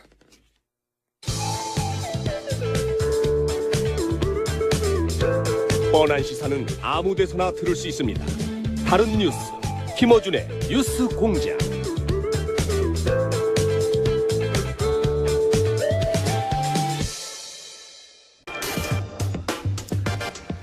자, 중마왕 됐다가 가끔 소마왕 됐다가 예. 양지열 변호사 선생님 나오셨습니다. 네, 안녕하세요. 예, 요즘 종편의 출연 횟수는 어때요? 과거에 비해서? 뭐 비슷비슷해요. 그래요? 특별히 네. 달라진 것도 없고 일부 채널에 여전히 안 나가고 있는 것도 있고 못 나가는 건지 안 나가는 건지. 더 이렇게 쭉쭉 성장해 나가지 못하고 있습니까? 그 사람이 몸에 한계가 있잖아요. 아, 시간 한계. 그럼 단가가 올라갔나요? 아니 일단 TBS에서 안 올려주고 있어서 여기서 올려주시면 제가 다른 데 가서 주장을 좀 해볼게요. 5천원만 올려달라고 해보세요. 바로 짜릿하니까. 진짜. 자, 오늘은 정유라 씨 영장 기각. 예. 또 됐죠. 예. 원래 이제 영장이라는 게 이제 1차적으로는 검찰이 소명을 잘 해야 되는 게 있죠. 물론. 근데 어제 영장 기각되기 전에 언론을 통해서 몇 가지 새로운 사실들이 좀 알려졌어요. 통화 내용. 네, 박 전 대통령이랑 직접 통화를 했다라는 거. 는 모른다 그랬는데. 초등학생으로. 초등학생으로 본 적도 없다 그랬는데. 네. 그리고 몰타에 네. 시민권을 얻으려고 했다는 사실이 이게 언론을 통해서 알려졌다고 하지만 사실 검찰에서 얘기를 했겠죠. 당연히 그랬겠죠. 네, 당연히 네. 흘렸겠죠. 구체적으로는 정유라가 확인을 해준 바에 따르면 크리스마스 이브하고 1월경에 네. 최순실 씨가 전화를 걸어서 박 전 대통령과 통화를 했고 안부 인사 같은 것을 나눴다. 네. 근데 생각해 보시면 12월 9일 날 국회에서 탄핵소추안이 의결이 됐기 때문에 청와대에서 대외 활동을 못하고 있는 상태에서 최순실과는 계속해서 연락을 주고받았다는 것 정도는 또 새로운 게 나온 거예요. 네. 근데 어쨌든 최순실, 정유라 씨는 이름을 바꾼지도 몰랐고 초등학교 본 적도 없고 관계도 없다고 했는데 네. 안부 전화를. 안부 전화를 사실 미안했겠죠. 몇 차례. 자기 때문에 탄핵까지 돼가지고 청와대에 있으니까 미안했겠죠. 그러니까 그랬을 수도 있고요. 그때만 특정됐지만 그 이전에 통화하지 않았다는 법이 어디 있습니까? 없죠. 그거는 있기 때문에 그래서 이제 검찰에서는 이거는 정유라도 분명히 뭔가 그 자금 관리에 관여를 했다라는 증거다라고 뭐 소극적으로라도 했는데 네. 일단 법원에서는 그렇게 보진 않았고 정유라가 안부 전화였다는 쪽에 더 무게를 뒀기 때문에 근데 통화 내용도 모르면서 그건 알 수가 없는 거지. 알 수가 없으니까. 그리고 이제 예를 들어서 그 뇌물로 판단한 네. 돈 그중에서 약 2억 9천 3억 가량 좀 못 미치게는 직접 받아 썼다는 거 아닙니까? 그러니까 뭐 횡령을 해서 쓴 것도 있고 비대기에 넘어간 것을 급여 명목으로 받은 것도 있고 그런데 그것도 소극적으로 그냥 받아 쓴 것일 뿐이지 정유라가 직접적으로 관여를 하진 않았다는 쪽에 변호인의 주장이 더 먹혀 들어간 것으로 보이고요. 그렇고요. 예, 일단 몰타 얘기가 나왔을 때 저는 다른 저는 또 한 가지가 저게 있었지 않습니까? 왜, 그 말 장사와, 네. 와의 전후 상황들, 교환 계약이라든가 이 내용을 인지하고 있었다. 그 내용을 알고 있었는데 검찰 수사 과정에서 이런 얘기는 했어요. 저 엄마가 이 얘기는 얘기하지 말라 그랬다. 돈을 제때 안 줘가지고 뭐 엄마가 있었던- 차액을 메꿔주기로 했다. 이게 네. 무슨 얘기냐면 이제 말 세탁이라고 언론에서 표현을 했는데 네. 원래 말이 이제 비타나하고 라오식인가 이런 말들이 있었어요. 이름은 중요하지 않고 이름은 어쨌든 중요하지 않고 삼성이 제공한 말 두 마리가 그러니까 있었죠. 삼성이 사줬다라고 알려진 말이 있었는데 지난해에 이게 국정농단 사건이 알려지면서 부담이 가니까 삼성이 뭐라고 해명을 하냐면 우리가 갖고 있었던 말이었고 우리 말인데 팔았다라고 해명을 한 겁니다. 그런데 알고 봤더니 판 게 아니고 다른 말들하고 바꿔치기를 했다. 그러니까 네. 뭐 블라디미르라는 그 네. 어마어마한 세계적 명하고 바꿔치기를 했고 오히려 그 말이 더 비쌌기 때문에 그 차액을 네. 최순실 씨까지 동원을 해서 주기로 했다라는 그런 이메일 주고받은 내용이 나왔거든요. 그러니까 이제 이게 말 세탁이 저희가 여러 번 다뤘기 때문에 네. 간단 요약하면 삼성이 소유했던 말 두 마리를 말 장사한테 주고 돈을 받았어야 되는데 돈을 받지 않고 최순실 씨는 더 비싼 말을 사는데 요 두 말 삼성이 소유했던 네. 두 말 가격을 뺀 차액만 내는 것으로 그렇죠. 그러니까 삼성이 이 두 말 가격을 최순실 씨한테 준 것이기 사실상 때문에 준 거죠. 예. 그러니까 말을 그러니까- 이용한 돈 세탁이라고 봐야겠죠. 정확하게. 그러니까 뇌물이다. 뇌물이다라고 했는데 말은 맞죠. 이렇게 됐다면 교환 계약이. 근데 그게 아니라는 게 또 이제 삼성 측의 어제 지금 이제 나온 주장이죠. 이야기인데. 뭐냐면 우리가 끝까지 갖고 있었고 최순실이 준 게 아니고 말을 그래서 문제가 되니까 돌려받았다. 네. 매매 계약을 해지려고. 돌려받았다는 걸 보면 원래 우리 말이었다는 게 입증되는 거 아니냐. 그렇죠. 우리 말이니까 우리가 예. 계약을 해지하고 돌려받아서 한 마리는 한국에 들여왔고 한 마리는 독일에 지금 말 관리하는 목장에 맡겼다. 그런 말을 주장하려면 이런 입증이 돼야 돼요. 제가 보기엔. 저는 굉장히 웃기는 해명이라고 보거든요. 왜 웃기냐면 그때 말을 두 마리를 그 말장사한테 팔았다는 거 아닙니까? 네. 그러면 말장사가 바로 입금 내역을 그 수십억짜리 말을 말 주고 나서 돈을 안 받았다는 거 말이 안 되잖아요. 바로 그것도. 일단 삼성에서는 그때 당시 매매 계약서도 가지고 있고 그 계좌이체 내역 같은 것도 가지고 있다라고 해요. 네. 근데 그건 당연한 거 아니에요? 그러니까 삼성이 사서 가지고 있다가 삼성이 하다가 말이라고 하는 게 뭐 이렇게 옮겨가는데 주인 옮겨가는데 뭐 이건 법적으로는 가축이기 때문에 동산이라고 하거든요. 네. 부동산 할 때 가지고 있는 사람이 임자인 거예요. 거기는 무슨 등기부등본이 필요한 건 아니잖아요. 자동차 뭐 집처럼 그냥 당신이 가지세요 하면 끝나는 거거든요. 기본적으로 그걸 도로 찾아와서 내가 가져왔기 때문에 원래부터 삼성 거였다고 얘기하기는 좀 빈약해 보이는데 되게 궁색하죠. 그리고 더군다나 더 궁색한 부분은 그게 무슨 결정적인 것처럼 주장했는데 궁색하다고 보고요. 그 교환 계약을 맺었다는 부분이 이제 치명적인 거 아닙니까? 그러니까 교환 계약이라고 하는 것은 삼성 말은 줬고 삼성이 그 말장사한테 근데 돈을 안 받고 새로운 말을 가져오면서 차액만 지불했다. 이 교환 계약인데 삼성이 여기에 대해서 뭐라고 그랬냐면 이건 최순실 씨 혼자 한 일이다. 자기를 속였다. 그렇죠. 그러니까 삼성은 계속해서 우리는 정상적으로 승마 지원 사업을 했는데 최순실이라는 사람이 독일에서 일방적으로 이런 일을 그 말을 했다. 자기가 소유하려고 그렇죠. 말장사하고 싸바싸바 했다는 거거든요. 근데 그게 정말 이해가 안 가는 게 네. 말도 안 되는 거죠. 말도 안 아니 뭐 정말 몇천 원짜리도 아니고 무려 30억 원이라고 불리우는 세계적인 말이고 네. 이 말은 갔다 갈 때 주인이 바뀔 때마다 말 전문 잡지에 기사로 다뤄질 만한 맞습니다. 말이거든요. 이번에는 주인이 누구다 하고 기사가 예, 나와요. 그런 정도의 말인데 그게 왔다 갔다 했는데 그거를 모르게 할 수가 있나요? 게다가 말이죠. 최순실 씨 혼자는 교환 계약을 맺을 수가 없어요. 말 장사가 동의해 줘야 돼요. 근데 삼성의 주장대로라면 말 장사가 한국 아줌마에게 이 30억짜리 말을 넘기기 위해서 같이 짰다는 거죠. 같이 짜고 삼성을 속였다는 거예요. 그러면 일단 그걸 하려면 횡령죄로 고소를 해야 돼요, 이 사람을. 게다가 국제사기로. 더 웃긴 거는요. 생각해 보십시오. 최순실 씨는 그렇게 할 이유가 있어요. 비싼 말을 가져와야 되니까, 좋은 말을 가져와야 되니까. 차액을 주고. 근데 이 말장사는 무슨 일이 있습니까? 삼성을 속이는 리스크를 지며 앞으로 삼성과의 거래가 다 끊길 위험을 안고 웃돈 얹어줬나 그 말 어째서 저쪽에 갔는데요? 말이 안 되잖아요. 아니 웃돈을 많이 줬을 수도 있죠.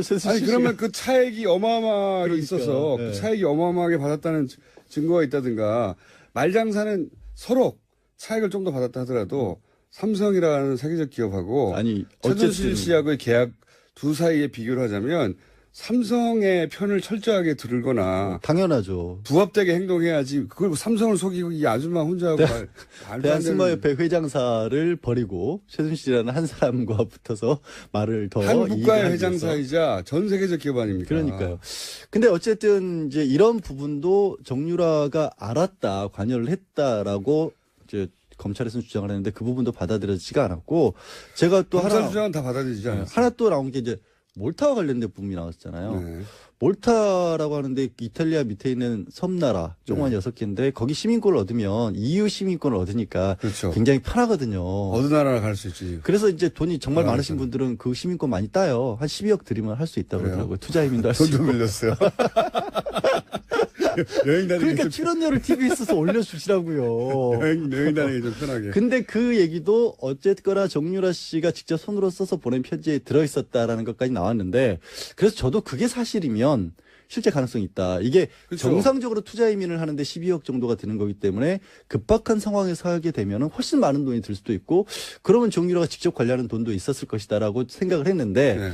이것도 알고 보니 그냥 어떻게 보면 적극적으로 정유라 씨가 알아본 게 아니라 이런 얘기를 들었다라는 정도로밖에 안 적혀 있었다는 거예요. 그 안에. 예, 아니, 그럼 들었다지. 감옥에 앉아 있는데. 그러니까 그 얘기를 들었다는 건 그런 걸 물어봤다는 거 아닙니까? 근데 이제 직접적으로 접촉을 해왔다라는 건데 하여튼 검찰은 주장을 하기를 그거는 도주하려고 시도를 했던 거다라고 주장을 했는데 법원이 안 받아들인 건데 제가 봤을 때는 검찰이 약간 큰 그림을 잘못 그린 게 아닌가 싶어요. 어떤 부분에서? 정유라라는 사람이 지금 보면 관련된 사람이 정유라가 있고 최순실, 박 전 대통령, 이재용 부회장, 그리고 학사비리와 관련해서 뭐 최경희 전 총장 이런 네. 사람이 쫙 있잖아요. 그럼 이런 조직 체계도를 그려놓고 봤었을 때 우리 왜 사건이 큰 게 일어나면 누구는 이런 역할을 맡았고 누구는 이런 역할을 맡았고 다 그리지 주번 않습니까? 종범 뭐 있죠. 거기서 정유라의 위치를 어디다 놔야 될까요? 종범으로 봐야 되죠. 아니요. 그렇게 그게 하고 잘못된 것 같아요. 그래요? 저는 맨 꼭대기에 놔야 된다고 봐요. 보스. 정유라 씨의 욕망과 성격과 그걸 맞추기 위해서 나머지가 움직였다? 모든 사람이 다 일을 한 거죠. 아니, 생각해봐요. 새로운 신선한 아니요, 접근이었습니다. 대통령이란 직함, 엄마라는 직함, 삼성 부회장이라는 직함을 떼놓고 보면 그 모든 사람들이 움직인 건 사실 정유라를 위해서 일을 해준 거예요. 정유라 말 사주고 학교 보내려고. 학교 보내주고 하려고. 올림픽 출전해서 금메달 따게 해줘. 아니, 무슨 일이 아니라니까요. 아니, 신선한 접근인데, 예. 네. 다소 일리 있습니다. 예. 그래서 법적으로 따지면 그러면 이게 뭐냐면 딱 보스들은 이런 거죠.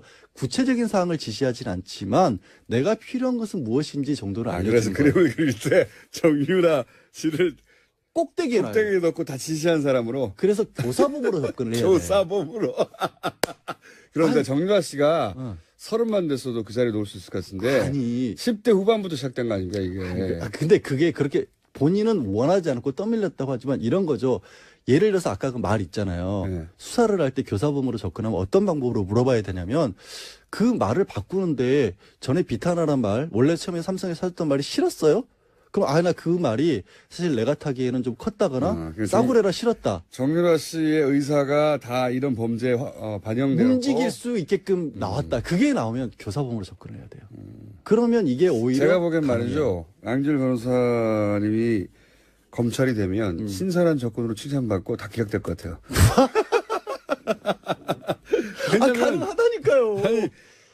그림으로는 가능하지만 정유라 씨가 10대 후반인데 대통령을 그럼 교사했다 이렇게 그러니까 그 교사의 그- 의미가 네. 내가 원하는 바를 이루기 위해서 이렇게 했다는 거죠. 엄마를 통해서. 딸의 욕망을 엄마가 그렇게 그렇죠.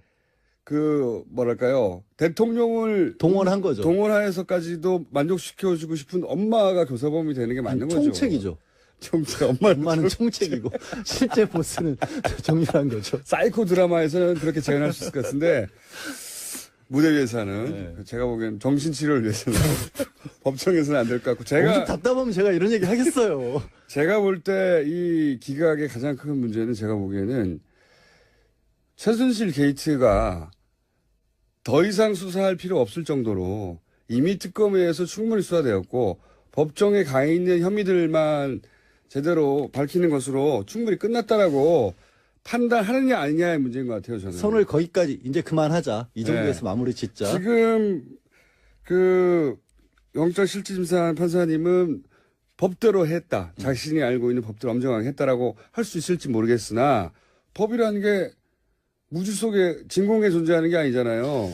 그러면 그 시대가 어느 시대인지 뭘 해결해야 되는 게 우선 과제인지 역사의식도 있고 시대의식이 있으면 아직 끝나지 않은 사건이다. 이 사건의 왜냐면 특검도 굉장히 부족하게 끝났잖아요. 사실 이게 김 빠진다고 하잖아요. 이렇게 돼버리면 사실은 이게 정말로 이 사건 자체가 잘못된 거냐? 아니면 정유라가 특혜 받은 게 죄가 안 된다라고 생각하면 여태까지 이제 반대 목소리 내는 사람들 있지 않습니까? 그런 사람들에게 엄청난 명분을 줘버리는 것이 될 수도 있거든요. 그리고 말씀드린 것처럼 선이 여기서 끝나버린다는 부분도 있기 때문에 그러니까요. 새로운 어떤 것들을 아예 파헤칠 의지가 없게 돼버릴 수도 있어요. 검찰 입장에서. 그러니까 이 기각이 법전의 문구와는 들어맞을지 모르겠지만 이 시대 상황, 시대 정신, 시대적 필요하고는 굉장히 어긋나는 판결이다. 그래도 네. 이제 법원을 탓하는 쪽으로까지는 가지 않았으면 좋겠어요. 이분이 우지 혼자 사시는 분이 아니잖아요. 내가 법전 쫙 봤는데 아니야 라고 하면 법의 관점에서만 보자면 맞을지 모르겠지만. 그러니까 영장판사 입장에서는 어쩔 수 없는 부분인 것도 있는 거죠. 그러니까 조금 더 어떻게 보면 소명을 좀 했어야 되는가 싶어요. 그러니까 이게 검찰에서. 검찰의 소명의 부족이라고도 따질 수 있지만 판사가 영장실질심사 이런 사건일 경우에 이 사건이 어떤 사건입니까? 근데 그 과연 그렇다고 이제 법원에서 그런 정치적 상황까지 고려를 해가면서 판단해야 될까? 정치적 상황이 아닌 것이죠. 이거는 역사적 상황 인식인 거예요. 그러려면 이제 최소한 아까 얘기했던 것처럼 정유라가 정말로 박 전 대통령과 통화를 했었을 때 정유라는 안보라고 얘기를 하지만 그래도 뭔가 다른 얘기들이 조금이라도 있었다. 판사가 그런 걸 요구할 수는 있어요. 그러니까 이 부분이 더 부족하다. 불가능한 걸 요구하는 거거든요. 그거는 실제 이제 사라져버린 녹취하지 않았으면 없어질 당시의 대화를 어떻게 찾아냅니까? 못 찾아내죠. 아니면 뭐 범죄 수익 은닉이라는 부분이 좀 법적으로 어려운 것 중에 하나가 일단 범죄 수익이라는 게 어느 정도까지는 더 소명이 돼야 되는 부분도 있는데 이게 범죄인지 아닌지는 아직 이제 다투기 시작했다는 부분. 법은 엄정해야 되고 모두에게 형평에 맞게 진행돼야 하긴 하지만 저는 이 영장실질심사의 판결에 아쉬움이 많다. 그러니까 정유라를 보스로 봤으면 안 그럴 수 있다니까요. 그거는 톡도 없고 택도 없다고 봅니다. 자, 그래서 양지열 변호사님으로는 그렇게 잘 나가지 않고 있다고. 무슨 또 그런 엉뚱한 우리 회사 지금 영업방해예요. 왜 그러세요? 양지열 변호사였습니다. 감사합니다. 네, 고맙습니다.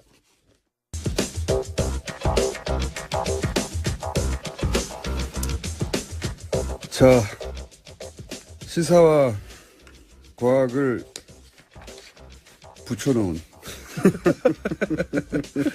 최초의 코너입니다. 원종우 씨 나오셨습니다. 안녕하십니까. 안녕하세요. TV에 출연하세요, 요새? 아, 예. 어디 출연하십니까? 모 TV의 모 방송에 출연하고 있습니다. 그래요? 네. 뭐라고요? 과학자들 모여가지고요. 네. 전 과학자도 아닌데, 사회상 얘기하는 그런 프로그램에 매주 출연하고 있죠. 공중판 아니고요. 케이블에서. 네. 살림이 도움됩니까? 별로 안 됩니다. 자, 이게 다 뉴스공장 때문이 아니겠는가. 네. 작가님이나 PD님이 들으셨겠죠? 듣다가. 원래 저희 팟캐스트 팬이라고 하시더라고요. 의외로 뉴스공장이 생각보다 좀. 자, 시끄럽고요. 예. 오늘 주제는 뭡니까? 제가 지금 7분 40초가 남았네요. 네. 빨리 해보겠습니다. 원래 시간이 3분만 남아도 할 수 있잖아요. 네, 이건 기록인 것 같아요. 오늘은 이제 요즘 사람들 사이에 자주 거론되는 천체가 하나 있어서 이 천문학이나 과학에 관심이 없는 사람들조차도 이 특정 천체를 계속 입에 오르내리고 있어요. 그 천체는 바로 달입니다. 달이요? 요즘은 특히 님자를 붙여서 달림이라고 많이 부르고 있죠. 네, 근데요? 네, 전통적으로 우리는 햇님, 달님, 별님에서 천체들의 존칭을 붙이는 문화가 있지 않습니까? 네. 이제 그 재현이 되고 있는데, 그래서 오늘은 이 달림에 대해서 알아보는 천문학 시간을 갖도록 하겠습니다. 시간이요? 네. 일단 우리 지구가 속한 태양계에는 많은 위성들이 있죠. 목성, 토성, 천왕성, 해왕성 이런 데는 수십 개씩 있고요. 화성에도 조그만 게 둘이 있고, 근데 우리 달림은 아주 특별합니다. 우리는 하나만 있어요. 예. 왜 특별하냐면 엄청 커요. 엄청 크고 이게 지구에서 떨어져 나갔다는 소리 있죠. 그렇죠. 그 얘기도 드릴 건데요. 지름이 지구의 4분의 1이나 됩니다. 예. 그러니까 화성 같은 경우에는 지름이 지구 절반인데 화성의 위성은 지름이 몇십 킬로미터밖에 안 되거든요. 그러니까 무지막지하게 큰 달인 것이죠. 명왕성보다도 큽니다. 그래서 굉장히 환합니다. 이제 지구의 달림만 왜 유독 큰 것일까 생각해 보면 달림이 생겨나게 된 유래와 관련되죠. 이 과정이 어떻게 됐냐면은 태양계 형성 초기에 지구는 생명이 살 수 없는 불덩어리였습니다. 그야말로 이제 헬조선, 헬지구, 헬지구였는데 그때 혁명적인 사건이 일어나죠. 이 화성만한 거대한 천체가 헬지구에 충돌을 하는 겁니다. 그래서 이 뒤엉켜 버렸어요. 떡져 버렸어요. 뭐 얘만 하세요? 이렇게 아니, 빨리 끝나고 가시기를 바라시는 거예요. 지금 감이 안 잡혀가지고 일단 계속 해봐요 한번. 그 충돌로 인해 떨어져 나온 땅덩어리가 뭉쳐서 우리 달림이 된 겁니다. 그래서 다른 행성의 달에 비해서 훨씬 크고 밝고 그래서 달림은 우리 지구의 형제다. 이런 얘기를 드리는 거예요. 그런데 예. 그런데 거기까지는 알겠어요. 그럼 완전한 과학 아닙니까, 막. 예, 과학입니다. 네. 뭐 어떻게 해야 되죠? 흰 소리 어디서 나오는 거예요 지금? 근데 요거를 그 팔짱 껴 그렇게 듣고 있으시면 감동이 안 와요 지금. 지금 바빠가지고 제가 막 지금 내가 어디서 웃을까 하고 계속 째려보고 있는 거예요. 자, 근데 달에 나쁜 이미지가 있긴 해요. 나쁜 이미지요? 예, 왜 특히 유럽에서 이건 지금 달 자체에 대한 연구군요, 과학적으로. 과학적으로 연구하는데 잘 들으시면 포인트가 많은데 지금 놓치고 계세요 다. 오케이. 그럼 달에 나쁜 이미지가 있어요. 왜냐하면 유럽에서는 보름달이 뜨는 날 늑대인간이 출현한다는 전설이 있지 않습니까? 영화 같은 데 많이 나오고요. 근데 잘 생각하면 보면 이게 달님 잘못이 아닙니다. 달은 그냥 밖에 떠 있는 거잖아요. 근데 거기 대고 괜히 늑대들이 이상한 괴물로 변해서 달 보고 소리 지르고 개성 지르고 민폐 끼치고 설쳐댄다. 이 전적으로 늑대들 문제인데 늑대들 문제다. 그걸 달님에게 전가시키는 건 곤란한 일이죠. 사실 보름달은 합니다. 예, 굉장히 중요한 역할을 했어요. 요즘에 전기가 다 들어오니까 보름달의 고마움을 모릅니다. 예전에는 밤이 정말 칠흑같이 어둡거든요. 그래서 밤길을 갈 때 달이 이제 유일한 길잡이였습니다. 플래시가 없었으니까. 예, 우리 조상들은 어두운 밤이면 달림을 벗삼아서 먼 길을 안전하게 걸으며 내일 떠오를 밝은 해 희망을 갖곤 했던 것입니다. 대충 감오시죠 이제 무슨 얘기인지. 아니 뭐 처음부터 알긴 알았는데 웃을 포인트를 찾지 못하고 있다가 조금 웃기기 시작했어요. 그보다 더 중요한 게 있는데 달이 없으면 어떻게 될까 생각을 하잖아요. 조수간만의 차이 뭐 이런 건 다 아시겠지만 실제로 달이 없으면 큰 문제가 생깁니다. 지금 지구의 자전축이 23.5도 기울어져 있잖아요. 이 자전축 기울어진 걸 달이 붙잡아 매고 있거든요. 중력으로. 그럼 사계절이 없어지겠네요. 이게 달이 없어지면 사계절이 없어지게 되고요. 게다가 자전축 각도가 0도에서 85도 사이에서 요동치게 된다고 네이처지에 나왔습니다. 요동치게 된다. 잡아주는 천체가 없어서. 아하. 만약에 직각으로 서게 되면 적도는 완전히 더워지고요. 조금만 고위도 지방 우리나라 같은 경우만 해도 끝나지 않은 영원한 겨울이 계속되는 겁니다. 그렇죠. 그렇기 때문에 이 달림, 우리 달림은 빛나는 외모의 상징이자 어둠 속에서의 희망일 뿐만 아니라 지구 생명의 운명을 좌지우지하는 엄청난 천체이다. 그런 말씀을 드리려고 제가 나온 거고요. 그래서 이게 헬 지구의 불덩어리와 충돌의 거대한 혁명 속에서 탄생한 밝고 커다란 달림. 이렇게 우리의 생명과 재산, 미래를 책임지고 밝히는 존재로 빛나야겠다. 이런 천문학 얘기를 드리려고 나왔습니다. 굉장히 어설픈 준비였다고 봅니다. 굉장히 어설픈 준비였다고. 제가 보기엔 공장장님이 마음의 준비가 안 돼 있었어요. 앞에 양절 변호사님과 싸우느라고 웃을 준비가 안 돼 있었어요. 달, 크기가 얼마였다고요? 달이 되게 신기한 게 뭐냐면 달이 태양보다 훨씬 작잖아요, 당연히. 근데 지름이 400배 작은데 400배 가깝게 있어서 달하고 태양의 크기가 똑같이 보이는 거예요. 아, 400배. 네. 그건 신기하네요. 요거 진짜 이상한 우연인데요. 진짜 우연이네. 이것 때문에 계기일식이 가능한 것이고. 크기는 400배 작은데 거리차가 400배여서 딱 거의 똑같이 보인다. 그렇습니다. 아, 신기하네. 이게 생각해보니까. 태양계 내에 지금 행성들의 160개가 넘는 위성들이 있습니다. 이 위성들 중에 모 행성과 이런 관계에 있는 위성이 하나도 없어요. 우리 달림만 그렇습니다. 태양과의 거리와 크기가 정확하게 반비례하는. 그래서 크기가 똑같이 보이는 거죠. 그러니까 계기 일식이 가능하죠. 달이 재밌네요. 정확하게 가리죠. 네, 그렇습니다. 아니, 그러니까 실제 거의 똑같다는 얘기네요. 우리 육안으로 우리 육안으로 보기엔 거의 똑같아요. 거의 차이가 없어요. 오. 그렇기 때문에 이게 신기하네요. 다른 행성에서는 찾아볼 수 없는 그게 무슨 과학적인 그게 400분의 1이고 400배 400배 떨어져 있다. 말이 이렇게 오늘 꼬이죠? 재미없어가지고 그런가? 공정관이 좀 자세가 안 돼 있어요. 그런 비율이 딱 맞다는 게 그냥 우연이 아니라 무슨 과학적인 없습니다. 그냥 우연입니다. 방정식에 의해서 그런 건 없어요? 예, 우연입니다. 그냥 우리가 우연이야? 살아가는 이 시대 앞으로 한 수천만 년 전후 해가지고 이런 상황이 벌어지고 있는 것 뿐이거든요. 또 어쨌든 간에 굉장히 흔하지 않은 현상이고, 그래서 이제 문화가 해하고 동등하게 밤의 달을 이제 얘기하는 그런 문화가 생긴 거죠. 만약에 크기가 훨씬 더 작았으면은 달이 아주 조그맣게 보였을 테니까. 예, 그런 문화가 안 생기죠. 해님 달님이 안 됐겠네요. 안 되죠. 그 음양 이런 문화도 안 생겼을 것이고. 음양 오행설도 안 생겼을 것 같아요. 안 생겼을 겁니다, 아마. 네. 그래서 아무튼 중요한 거는 달님이 이렇게 중요한 존재고, 그래서 우리가 굉장히 잘 보존해야 된다는 얘기를. 달을 어떻게 보존해요? 가서 훼손할 수도 있으니까요. 조심해야 된다는 그런 얘기를 드리려고. 그러니까 달 부동산 판 사람이 생각나네요. 그런 사람도 있죠. 네. 그런 거 하지 말고 잘 보존하자. 임기 끝날 때까지. 말도 안 되면서 오늘 준비가 제대로 안 됐다고 봅니다. 지금까지. 허탈한 웃음과 함께 원종우 씨였습니다. 감사합니다. 감사합니다. 저는 김어준이었습니다. 내일 다시 뵙겠습니다. 안녕. Let me see what spring is like on Jupiter and Mars. In other words, hold my hand. 있다는 거죠. 20분 후에는 가린 걸 다시 내줬다. 예. 이런 해명이 나온 건데, 그러면서 이제 급해서 그랬다.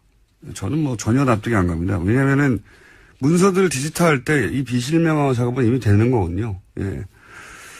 설사 오래된 문서라고 해도, 그래서 비실명화 작업하지 않은 버전이 존재했다고 해도 20분 후에 바로 작업해서 보냈다는 거 아닙니까? 뭐하러 법을 어겨가면서까지 20분, 겨우 20분 상관인데 2번을 보내요. 예. 납득이 안 가고 전혀. 그리고 이제 국회의원 요청을 하자. 이제 밝혀진 바로는 어제 주광덕 의원하고 권성덕 의원으로. 네, 그렇죠. 주광덕 의원 한 분인 줄 알았더니 2분이에요. 예, 2분에게 각각 요청하자마자 6분, 8분 만에 자료를 보냈다는 거죠. 이게 결제 라인도 여러 번 거쳐야 되는 거거든요. 예, 통상 급하다 빨리 보내달라 그러면 다음날 정도에 보내주는데 6분 만에 보내줬다. 요청을 받고서야 결정했다고 보기 힘들다. 그러니까 이미 이야기가 된 후에 보낸 게 아니야 하는 이런 의문이 드는 대목이고, 이 두 의원을 모두 이제 언론사에 제공을 하지 않았다는 거잖아요, 이 파일을. 그렇죠? 네, 그렇게 주장하고 있습니다. 네. 그런데 그걸 떠나서 이제 이 파일이 법원에서 나온 지 겨우 2시간 남짓 지나고 나서 방송이 됐거든요. 근데 거기 보면 재연 방송도 있고, 어제 노회찬 의원도 저희 방송에 잠깐 얘기했지만, 이 파일을 보면 받고 분석하고 전문가들 의견을 들어서 법적 문제를 피해가는 그런 고심이 있어요. 재연 방송 만들고 그런 법적 자문 받고 방송을 하는 게 2시간 만에 불가능합니다. 어렵습니다, 굉장히. 그러니까 문서가 나온 것은 법원이지만 지휘자가 따로 있지 않았을까 하는 그런 냄새가, 누군가 혹은 어떤 세력, 어떤 기관이 그림을 그리고 법원, 국회의원, 그리고 언론, 적절한 시점에 적절하게 배포하고, 그리고 이제 그 그림에 따라 실행하는 어떤 전형적인 공작의 냄새가 저는 개인적으로 난다. 네. 그래서 이 사건을 계속 추적해 볼 필요가 있다. 단순한 사건이 아니라고 봅니다. 네. 자, 그건 여기까지 하고요. 몇 번 다뤘는데. 다음 주 전할 시간이 됩니다. 네. 네. 어제 홍준표 전 경남도지사 발언도 논란이 되고 있습니다. 주사파 정권 오래가지 못할 것이다 라는 이야기를 한 건데요. 탄핵을 암시하는 발언입니다. 어차피 이 정권은 주사파 운동권 정부이기 때문에 국민들이 인식하게 되면 난 오래 못 간다고 봅니다 라고 말했습니다. 그제 최고위원 선거에 출마한 이철우 의원이 대통령 탄핵을 암시한 발언한 건데요. 비슷한 취지로 해석될 수 있는 말입니다. 네. 자유한국당의 이 돌파구를 대통령 탄핵으로 보는 것 같아요. 예. 그만큼 절박하다는 인식도 있는 거겠죠. 예. 지금 문재인 정부를 탄핵 정도 해야 본인들이 다시, 영어로는 이분이 된다. 예. 지금 한 달 남짓 지났는데 탄핵을 얘기하면 누가 봐도 정상은 아니죠. 보수 지지자들이라 하더라도. 어쨌든 그쪽이 그만큼 절박하다고 해석할 만한 멘트들입니다. 이철우 의원뿐만 아니라 이제 홍준표 전 지사도 이런 얘기를 했으니 여러 사람이 할 공산이 크네요. 계속해서. 지금 지도부 선거가 있기 때문에요. 계속해서 관련된 발언이 나올 가능성은 큽니다. 왜냐하면 이분들이 지금 지도급 인사이기 때문에 자유한국당에 이런 인식을 하고 있고 이런 인식만 하는 게 아니라 공개적으로 발언을 하고 있고. 예. 자, 다음 순요. 원비어 씨 사망 소식을 접한 문재인 대통령은 안타까움을 표하면서 유족에게 조전을 보내 위로했습니다. 대통령 명의로 조전을 보내고 청와대가 공식 입장 낸 것은 이례적인데요. 한미 정상회담 앞두고 미국 내 여론을 감안한 대응으로 보입니다. 다만 청와대는 한미 정상회담 의대는 아니다라고 밝히고 있습니다. 당연히 의제는 아니죠. 북한이 한 일이니까. 예, 안타까운 일인데, 이 일로 이제 한미 회담의 주도권 잃지 않으려고 하는 액션이기도 한 거죠. 예, 조전을 보내는 것도. 외교의 일환이라고 봅니다. 자, 다음 뉴스는요? 네, 미국 소식입니다. 러시아 스캔들에 대한 질문이 따라다니자 백악관은 급기야 브리핑 취재 나가버렸습니다. 매일 오후 방송사들이 중계하던 정례 브리핑을 지난주부터 촬영하지 못하도록 한 건데요. 이에 CNN이 반발하면서 영상 녹화는 끄고 음성만 보내자 백악관은 오디오 중계마저 차단했습니다. 재밌습니다. 예. 전 세계에서 대통령의 육성으로 대국민 성명을 라디오로 중계한 첫 번째 나라가 미국이에요. 제가 알기로는. 시대를 엄청나게 지금 역행하고 있는 겁니다. 예. 대신 트위터로만 계속 소통하고 있습니다. 라디오, 수십 년 전에도 라디오로 대통령이 대국민 성명을 내고 했었는데, 이제는 이제 브리핑에서 오디오도 중계 못하게 꺼버렸군요. 예. 트럼프 대통령이야말로 끝까지 갈 수 있을까요? 예. 계속 얘기하지만 너무 이상한 일을 많이 하고, 물론 여기 트럼프 대통령 하는 일을 잘한다고 박준 사람도 미국에 있죠. 정반대로 이게 도대체 말이 되느냐고 하는 사람도 있고요. 예. 근데 그 중에서 북한에 관해서는 트럼프 대통령조차 김정은, 만나겠다고 하는데 선제 타격을 하라고 한 사람 말을 따서 문정인 특보를 공격하는 거예요. 너무 웃긴 거예요, 사실은. 근데 우리는 모르잖아요, 잘. 자, 그래서 제가 워싱턴발 뉴스에 문제가 많다고 하는 거고요. 누굴까요? 저도 과거 정권을 운영해 본 경험 때문에 많은 사람들이 총리나 장관 인사에서 낙마되고 희생되는 그런 것들이 더 반복돼서 안 된다는 의견을 개인적으로 피력하는 사람들은 많이 있습니다. 그래서 국회 운영위원회의 관련 규정을 고치든가 국회법의 규정을 고치면은 어느 정도 합리적으로 이게 인사청문회라는 게 결국은 국민의 눈높이에 맞추어서 기준을 만들어야 되는데 우리 사회가 통상 그렇듯이 대부분의 국민들이 눈높이에서 보면 지키지 않았던 것을 높이 요구해서 이제 낙마시킬 때 그것이 여러 가지 부작용이 생기니까요. 현실에 맞추어서 국민의 눈높이에 맞추어서 조정할 필요가 있다. 다만 이제 병역면탈, 부동산 투기, 세금 탈루 이와 같은 것은 더 엄격히 적용해야 되겠죠. 알겠습니다. 이건 태스크포스가 새로운 안을 내놓을 때쯤 다시 한번 연결해서 의논하기로 하고요. 말씀드리기로 하고. 추경 문제는 어떻게 됩니까? 야당에서는 국회 일정을 전면 사실상 거부하고 있는데. 이 추경 문제는 대통령이 당선된 뒤에 갑자기 만들어낸 게 아니고 우리나라의 경제사회의 모든 문제가 일자리 부족에 기초하고 있고 좋은 일자리를 많이 만들어내는 일자리 대통령이 되겠다. 그런 위한 방법으로 취임하면 바로 일자리 추경을 내놓겠다고 선거 과정에서 여러 차례 국민에게 약속하고 그래서 대통령이 당선되고 첫 번째로 이 이제 추경안을 내놓은 거 아니겠습니까? 지금 그 청년 체감 실업률이 24% 통계청 발표가요. 그리고 현대경제연구원이 발표한 그 구직 포기자까지 포함하면 34%. 10명 청년 중에 서너 명이 아무리 이제 N퍼 세대라고 하지 않습니까? 청년들이. 그 N퍼 세대라는 게 왜 모든 걸 다 포기할까? 결혼도 연애도 출산도. 이건 결국 좋은 일자리, 원하는 일자리 하나 얻기 위해서 모든 걸 포기하는데 아무리 노력해도 자기 혼자 힘으로는 일자리를 가질 수 없으니까 헬조선 소리가 나오는 거 아니겠습니까? 이게 청년들의 신음소리인데 아마 정치권, 특히 야당도 국민들의 이와 같은 목소리는 외면하지 않으리라고 봅니다. 막상 우리 추경안은 이번에 무슨 SOC 사업이라든가 또 선심성 사업 이런 거가 일체 없고 또 국가 부채도 하나도 안 늘리고 추가로 더 거칠 세수를 토대로 해서 11조 2천억 모두를 일자리 창출과 연결해서만 편성된 예산이거든요. 그런 점에서 그 청년들의 또 여성들의 노인들의 그 일자리에 대한 갈망을 야당도 외면하지 않으리라고 보고요. 심사가 들어가면 또 좀 태도가 바뀌지 않을까 이런 생각입니다. 알겠습니다.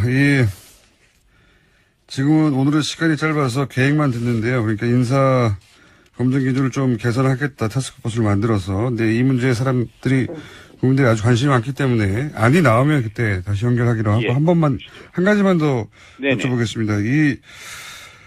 각 부처들에서 보고를 받으셨을 텐데 이런 말씀하셨습니다. 부처들이 대통령 공약을 베끼고 표지만 바꿔서 가져왔더라. 이게 어떤 어떤 이야기입니까? 초기에 이제 그 업무 보고나 이런 걸 보고안을 서면 검토를 해보니까 이게 사실은 뭐 어쩔 수 없는 현상이었죠. 보수 정권 9년 동안 이제 공무원들이 아무래도 보수 정권이다 보니까 기득권 계층의 이익을 지켜주는 걸 전제로 하고 모든 정책이나 계획을 수립하는 게 관행화됐었죠. 근데 이렇게 되면은 결국 어떠한 형태의 변화나 개혁에도 소극적이라는 것인데 새 정부가 촛불혁명의 요구에 따라서 촛불 시민들의 그 염원에 따라서 적폐를 청산하고 권력기관을 개혁한다든가 그리고 일자리를 만드는 것을 토대로 해서 고용과 그리고 또 성장과 복지가 함께 가는 그런 새로운 새 정부의 이 철학, 이 국정운영 철학 이것을 가지고 많은 분야를 혁신하고 바꿔야 되는데 그거에 대한 것이 대통령 혼자 뜻으로 되는 건 아니죠. 손뼉이 마주쳐야 되니까 그래서 공직사회 협조를 요청하면서 제가 그런 이야기를 한 적이 있습니다만 동시에 우리 자문위원들이나 전문위원들 보고도 문제를 다룰 때 그 의식에만 앞서서 서생적 문제의식만 가지고 이걸 갈 일이 아니고 상인적 현실 감각도 함께 가지고 가야 되고 어떤 경우에도 완장찬 정유명군 행세는 해서는 안 된다라는 우리 스스로의 다짐도 또 함께 얘기했습니다. 그러나 그동안 이제 부처별로 한 서너 차례에 걸친 그런 그 업무 보고 또 과제별 토론회 이런 걸 통해서 지금은 적어도 그 정무직 공직자들, 국장급 이상들, 고위직들은 새로운 정부의 그 국정 철학에 관한 이해가 많이 확산된 것 같습니다. 앞으로 이제 정책 실행 계획을 만들고 이걸 집행하는 과정에서 국민 한 분 한 분이 정부가 바뀌니까 정말 일하는 스타일이 바뀌었구나. 공무원들이 일하는 자세가 달라졌네 하는 걸 느낄 수 있도록 일선 현장까지 새 정부의 국정 철학이나 국정 이 정책들이 전파되고 확산되도록 해야 하는 일이 우리 새 정부의 임무이고 또 우리 국정기획자문위원회가 의도하는 것도 바로 그런 것이다라고 말씀드립니다. 알겠습니다. 방송 문제 그리고 뭐 통신비 문제 제가 여쭤볼 게 많은데 아직 활동이 끝난 게 아니기 때문에 오늘은 인사만 나눈 걸로 하고요. 네네. 저희가 7월 5일 날 활동이 끝나면 그때 스튜디오에 한번 모시겠습니다. 오늘 말씀 감사합니다. 네, 감사합니다. 네, 지금까지 더불어민주당 김진표 의원, 국정기획자문위원회 위원장이었습니다.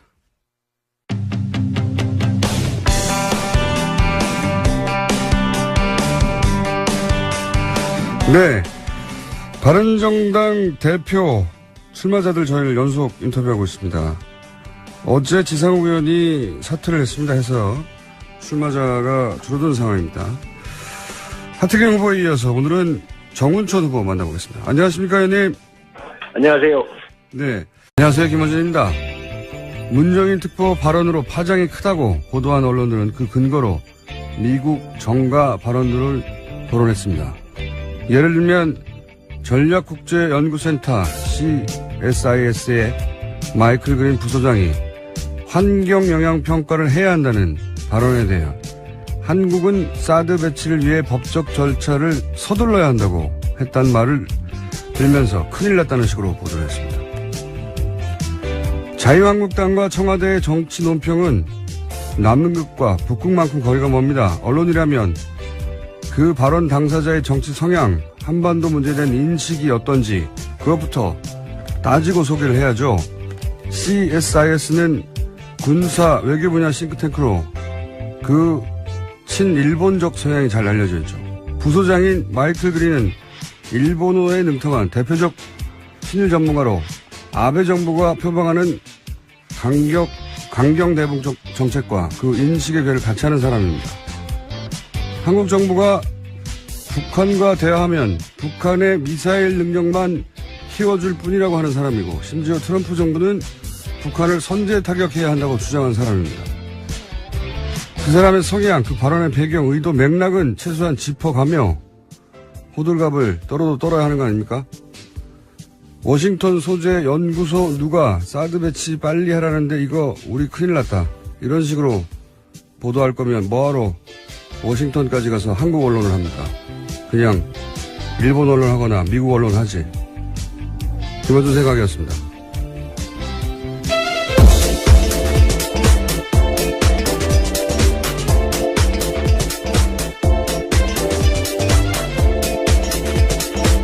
시사인의 김은지입니다. 저는 이 문특보 발언 내용과는 별개로 이 워싱턴발 기사가 평소에 문제가 많다는 생각을 합니다. 네. 잠깐 전에 얘기했던 그 마이클 그린 같은 사람은 유명한 사람이거든요. 아주. CSIS라는 그 싱크탱크가 유명하기도 하지만 거기도 친일본 성향으로 여러 번 성향을 드러낸 적이 있고 이 마이클 그린이라는 사람 아주 유명해요. 일본어도 능하고 2014년인가요? 위안부 문제 덮으려고 일본군이 위안부를 강제 동원했다고 인정하고 사정했던 고노다마 있잖아요. 네네. 그 고노다마를 무력화시키는 조치들을 하죠. 아베 정부가. 그때 이 CSIS 여기서 그 포럼 같은 데서 한국이 일본을 잘 이해하지 못하는 것 같다고 일본 정부를 대신해서 한국을 훈계하던 그런 발언을 하던 곳이거든요, 여기가. 그리고 그 중에서도 제일 유명한 사람이 마이클 그린이에요. 네. 친일본적 발언을 하는 것으로. 이게 이제 일본 정부가 미국의 싱크탱크를 잘 관리해 왔기 때문이기도 하지만, 그러니까 우리 기자들 잘못은 아니죠. 이 성향을 그렇게 가졌다는 것이, 그 싱크탱크가. 그래도 그쪽 발 소식을 전할 때는 그 전후 배경을 얘기해 줘야 되는 거죠. 예를 들어 조갑재 씨가 문재인 정부 하는 거 보니까 대한민국 곧 망한다. 이렇게 발언을 했다고 치죠. 그러면 전문가들이 한국이 망한다고 생각해. 큰일 나. 이렇게 보다면 조갑재 씨의 이제 정치 성향이나 뭐 과거 발언이나 스탠스 이걸 빼고 그렇게만 보도하면 이게 제대로 된 기사가 아니잖아요. 마찬가지예요. 트럼프 자충우도라는 즉흥적인 성격 때문에 걱정하는 전문가들 많거든요. 한쪽 극단 발언만 싣고 큰일 났다. 이런 식의 워싱턴 보도 발 기사가 너무 많다. 네, 이거 한번 나중에 모아서 정리를 해볼까 합니다. 네. 문제가 많아요. 네. 네, 세계로 뻗어나가는 관심을. 자, 다음 뉴스는요? 네, 정유라 씨에 대한 두 번째 구속영장 기각됐습니다. 영장 기각 사유는 다음과 같은데요. 추가된 혐의를 포함한 범죄 사실의 내용, 피의자의 구체적 행위나 가담 정도, 그에 대한 소명 정도, 현재 피의자의 주거 상황 등을 종합하면 현 시점에서 구속의 사유와 필요성이 있음을 인정하기 어렵다라는 겁니다. 저는 왠지 기각될 것 같았어요. 왜냐하면 이 판사가 특검 마지막 영장이었죠. 이영선 행정관. 네, 권순호 부장판사죠. 그때도 기각됐고 예, 그리고 이분이 대표적으로 우병우 민정수석은 기각시키고 고영철 씨는 구속시킨 분이거든요. 납득하기 어렵습니다. 근데 이 거는 저희가 3부의 양지를 변호사하고 한번 따져보기로 했기 때문에 어쨌든 기각되지 않을까 싶었는데 기각됐군요. 네. 그 기각이 되긴 했는데 검찰이 이번에 영장 청구하면서 새로운 혐의를 많이 포함했잖아요. 그죠? 네, 구속영장에 쓴 내용들이 조금씩 알려지고 있습니다. 정유라 씨가 최순실 씨 전화로 박근혜 전 대통령과 여러 번 통화한 적이 있다라는 게 검찰이 적시한 내용인데요. 뿐만 아니라 최순실 씨 모녀 등이 삼성을 통해서 비덱스포츠로부터 1년 동안 받은 급여가 2억 9천만 원 된다라는 겁니다. 그 뇌물을 공유했다는 얘기고 돈 얘기는. 또 하나는 여러 번 통화했다는 거는 원래 박근혜 전 대통령이 이제 초등학교 이후로 본 적도 없고. 그렇죠. 이름을 바꾼 것도 모르고, 이름도 몰랐다는 거죠, 바꾼 거를. 그리고 뭐, 교류도 없었다고, 그렇게 주장해 왔는데, 통화하는 사이였다는 거죠. 그래서 참 이상하긴 해요. 왜 굳이 초등학교 이후에 못 봤다고 그럽니까? 예. 지인의 딸인데 그냥 통화했다고 해도 될 것을. 여하간, 그렇지 않았다는 게 특검에서 한번 밝혀진 것이고. 게다가 또 추가 증거도 나왔습니다. 정유라 씨 마필 관리사였던 이모 씨의 휴대전화기 압수해서 검찰이 봤는데 그 안에 정유라 씨가 덴마크 구치소에 수감돼 있을 때 손으로 쓴 편지가 사진 파일 형태로 여러 개 있었다라는 건데요. 그 내용들이 최순실 씨 비서 안모 씨에게 전달됐다고 합니다. 자필 편지에 대해서는요. 삼성의 예전에 다른 곳에 승마 지원했던 전례를 알아봐달라고 정유라 씨가 쓴 내용이 있다고 합니다. 2억 멀리 서로 떨어져 있는 감옥에 각자 거기에 이제 구치소에 각자 들어가 있는 모녀가, 의논을 문서 유출이라기보다는 그림의 설계자는 검찰일 수도 있고요, 법원일 수도 있고요, 당사자들이니까 국정원일 수도 있습니다. 여기까지 해야 될 것 같습니다. 지금까지 시사인의 김은지였습니다. 감사합니다. 문재인 정부는 인수위 없이 출범했죠. 대신 국정기획자문위원회를 운영해 왔습니다. 국정기획자문위원 위원장 더불어민주당 김진표 의원 전화 연결됐습니다. 안녕하십니까, 위원장님? 네, 안녕하세요. 네, 다른 사안보다 먼저 국정기획에서 인사제도 개선을 위한 태스크포스 꾸렸다고 하는데 인사청문회 문제로 지금 아주 여의도가 시끄럽지 않습니까? 우선 현재 제도에 어떤 문제가 있다고 생각하십니까? 예, 지금까지 이제 운영되어 온 기준 중에서 병역면탈이라든가요, 부동산 투기, 세금 탈루, 이런 세 가지 부분에 대해서는 철저히 그 원칙을 지켜야 되고 철저히 그 잘못된 것을 가려내야 한다고 생각을 합니다. 네. 근데 이제 문제가 위장전입이라는 거요. 예. 이것이 2005년 장관들에 대한 청문회가 본격적으로 시작되기 전에는 우리 사회 대부분의 사람들이 별다른 죄의식이나 또 법의식 없이 자녀들 교육을 위해서 또 뭐 여러 가지 직장 이전 등의 경우 그냥 통상 이 주소 불일치 행태를 보여왔거든요. 네. 그래서 이제 이 문제는 시점별로 좀 차등을 줘야지 옛날 행위 시에는 아무 의식 없이 했는데 이제 와서 다 그게 죄가 되고 잘못이 되는 것으로 받아들이니까 그 문제가 하나 있고요. 위장 전입 문제는요? 네, 그 다음에 이제 논문 표절 문제입니다. 이것은 2008년 교육부 가이드라인이 정비되기 전에는 우리나라 위원장님 지금 전화가 네네. 찍찍하는데 예. 네, 가까이 되겠습니다. 네네. 2008년에 교육부 가이드라인이 정비되기 전에는요, 우리나라나 중국이나 이 동양삼국, 일본 이런 나라들이 논문에 대해서 서구 사회보다는 굉장히 관대했습니다. 네. 그런데 이제 이것도 2008년 이전과 이후는 좀 구별해야 되지 않느냐. 하여간 이 위장전입과 논문 표절에 대해서는 고의성이 있느냐, 불법성이 얼마나 심각하냐, 이런 것들을 좀 사안별로 따져볼 필요가 있다. 그런 생각이죠. 왜냐하면 지금, 현재와 같이 운영되는 기준을 그대로 적용하게 되면은, 행위 시에는 별 문제 없이 다 똑같이 그렇게 해오다가 나중에 이제 우리 사회의 문화규범이나 도덕규범이 바뀌어서 그러면 그 바뀌어진 기준으로다가 모두 재단해서 그걸 가지고 문제를 삼게 되니까 과거에 정권 교체할 때마다 우리 사회의 소중한 인재들을 희생시키는 그런 문제가 있었거든요. 그래서 저는 이 사회라는 것이 존경받는 그런 원로 이런 네. 사람들이 있어야 되는데 지금과 같은 기준을 너무 엄격하게 적용하면 모든 언론에서 이제 도덕적으로 큰 잘못과 죄를 진 것으로 비판받게 되면 과연 좋은 인재들이 나라를 위해서 봉사한다, 나라를 위해서 일하겠다, 이래서 장관하겠다는 사람이 과연 얼마나 될까 하는 그런 걱정도 있으니까요. 무슨 말씀인지 알겠는데, 근데 민주당이 야당 시절에는 사실은 이런 문제 가지고 또 지금 자유한국당, 새누리당 전신인 인사들을 낙마시키기도 했지 않습니까?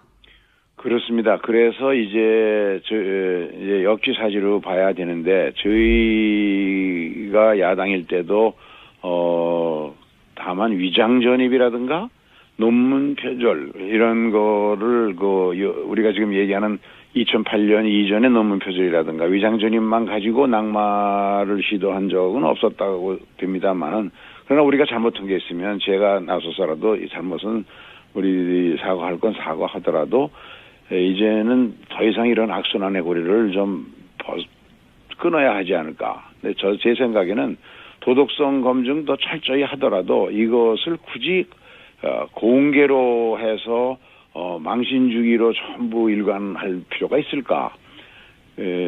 미국 같은 데는 도덕성 검증은 비공개로 하고요. 또 우리나라도 경기도의회가 이 도덕성 검증을 비공개로 해서 그 비공개 회의에서도 많은 낙마를 시키는 결과가 나오고 있거든요. 그런 점에서는 그것도 한번 제도 개선을 생각해 볼 때다 이런 생각입니다. 그러니까 이제 청문회의 내용을 도덕성 검증이냐 정책 검증이냐를 나눠서 도덕성 부분, 개인 신상 관련된 도덕성 부분은 비공개로 할 수도 있고. 네네. 그리고 지금 말씀하신 대로 이제 그 기준이 명확하지 않았던 시점 이전의 것들은 좀 달리 보자.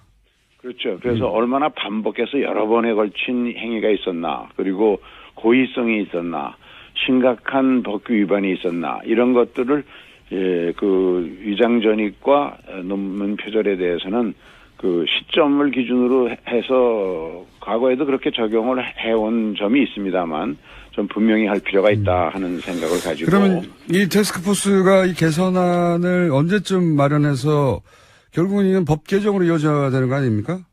언제쯤 마련되게 되는지부터 우선 궁금합니다. 저희 생각은 이제 저희 국정기획자문위원회가 7월 5일까지 끝나는 걸 목표로 지금 하고 있습니다. 그래서 그때까지는 다 결론을 내려고 하는데 이것은 국회 인사청문회에 관한 규정이나 법을 고쳐서 반영할 수도 있겠죠. 그런데 우선 이렇게 만들어지면 정부에서 새로운 그 기준에 따라서 앞으로 모든 인사의 검증을 새 제도로 하지 않을까 하는 생각입니다.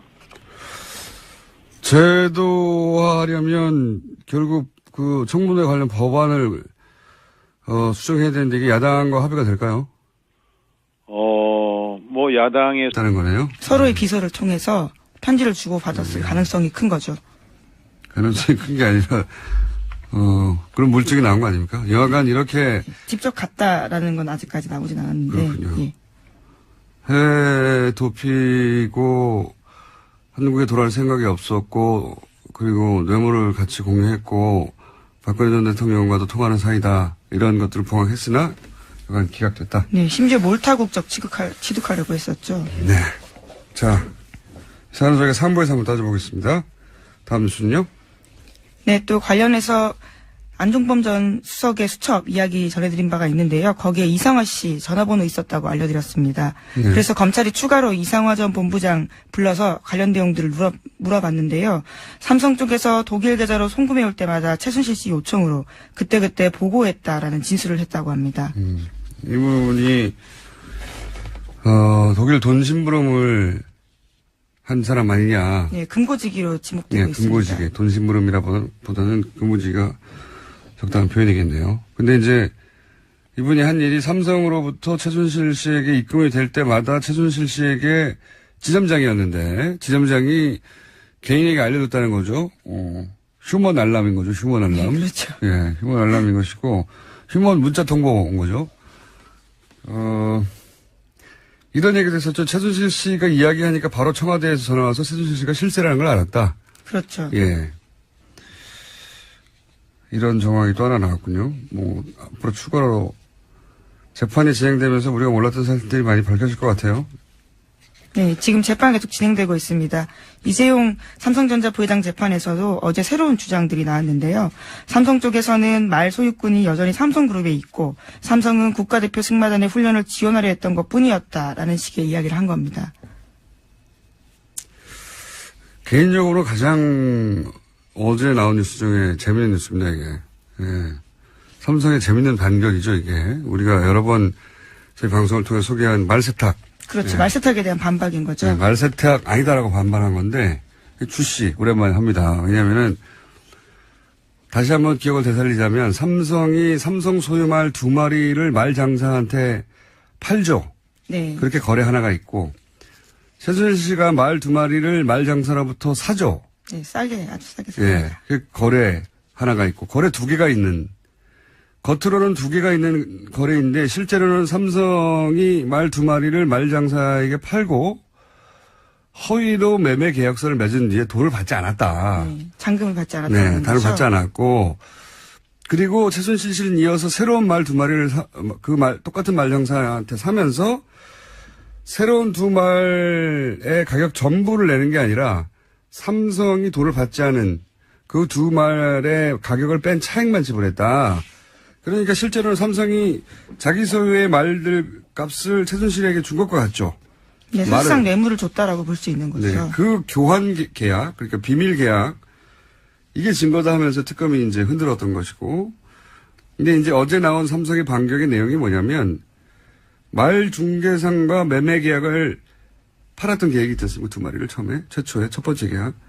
해제하고 말 소유권을 돌려받았다는 겁니다. 네, 그것도 올해 5월 말입니다. 예. 네. 말을 돌려받았다는 게 바로 원래 말 소유권이 삼성에 있었다는 증거 아니냐. 그럼 그게 증거가 되는지도 저는 의아하지만, 그리고 문제가 된 여기가 제일 재밌습니다. 문제가 된 말 세탁을 한 그 교환 계약. 이거는 삼성 모르게 최순실 씨가 말장사 몰래 맺었다는 거예요. 삼성이 속았다는 겁니다. 저희 굉장히 재밌는 반격이라고 생각하는데, 삼성은 물론 세계적인 기업이에요. 네, 이번에 2, 4분기 영업이익도 세계 1위예요. 애플 넘어서. 대단한 기업인데, 근데 이제 국내에서 이제 문제를 해결할 때 워낙 권력과 딜을 해서 해결하던 습성이 나와서 그런 건지, 이게 굉장히 우스운 답변이라고 생각하는 게, 지금 삼성 주장은 최순실 씨가 삼성을 속이고 말장사 몰래 삼성 말을 교환한 계약을 맺었다는 거잖아요? 네, 지금 그렇게 주장하고 있습니다. 예. 어제 갑자기요. 네. 근데 이게 최순실 씨 혼자 되나요? 말장사도 동일해야 되는 거잖아요. 근데 말장사가 한국의 아줌마와 손을 잡겠다고 삼성하고 손을 펼쳐내나요? 이게 좀 말이 안 된다고 생각해요. 그리고 삼성과 앞으로 거래하겠다는 맺은 거래 규모가 얼마인데, 그리고 최순실 씨는 이 교환 계약이 최순실 씨 입장에서 이익이에요. 삼성 말 값을 주지 않고 차익만 지불하면 되니까. 말장사는 근데 삼성을 속일 만큼의 이익이 없어요. 말장사, 이게 삼성을 속이는 엄청난 리스크. 자기가 삼성과 앞으로 하겠다고 맺어진 여러 가지 계약들. 엄청난 계약이 있는데, 아니, 이 아줌마한테 말을 싼 값을 주려고, 더군다나 최순실은 이익이지만, 본인은 아무런 이익이 없지 않습니까? 그렇죠. 차액의 몇 배를 주는 것도 아니고. 예. 근데 그렇게 해명을 했습니다, 삼성이. 네, 어제 특검 쪽에서는요, 설사 줬다 돌려받았다고 하더라도 뇌물죄가 성립되지 않는 건 아니다라고 반박하기도 했고요. 당연하죠. 예, 게다가 당연한데. 또 지난해 10월 중순까지 정유라 씨가 그 말 다 탔다라는 겁니다. 그게 이제 삼성은 인류 기업인데 부회장을 구하려고 정말 머리 좋은 변호사들이 모여서 고액지책으로 만드는 놀린 거죠, 이게. 이게 어떻게 결론이 날지는 모르겠는데 좀 우습습니다, 이걸 보고 있으면. 자, 다음 뉴스는요. 안경원 전 법무장관 후보자의 혼인무효 결정문 입수 경위에 대한 논란이 계속되고 있는데요. 개인 실명까지 적힌 결정문이 국회 요청으로 8분 만에 어떻게 제공됐는지에 대해서 의혹이 제기되고 있습니다. 이건 저희가 이제 이 사건 날 때부터 계속 관심을 가졌던 사안인데 판결문이 2개 존재한다는 건 이제 확인이 됐어요, 공식적으로. 예. 법원행정처가 개인정보 가리지 않은 걸 내주고 실명과 비실명 두 가지 버전이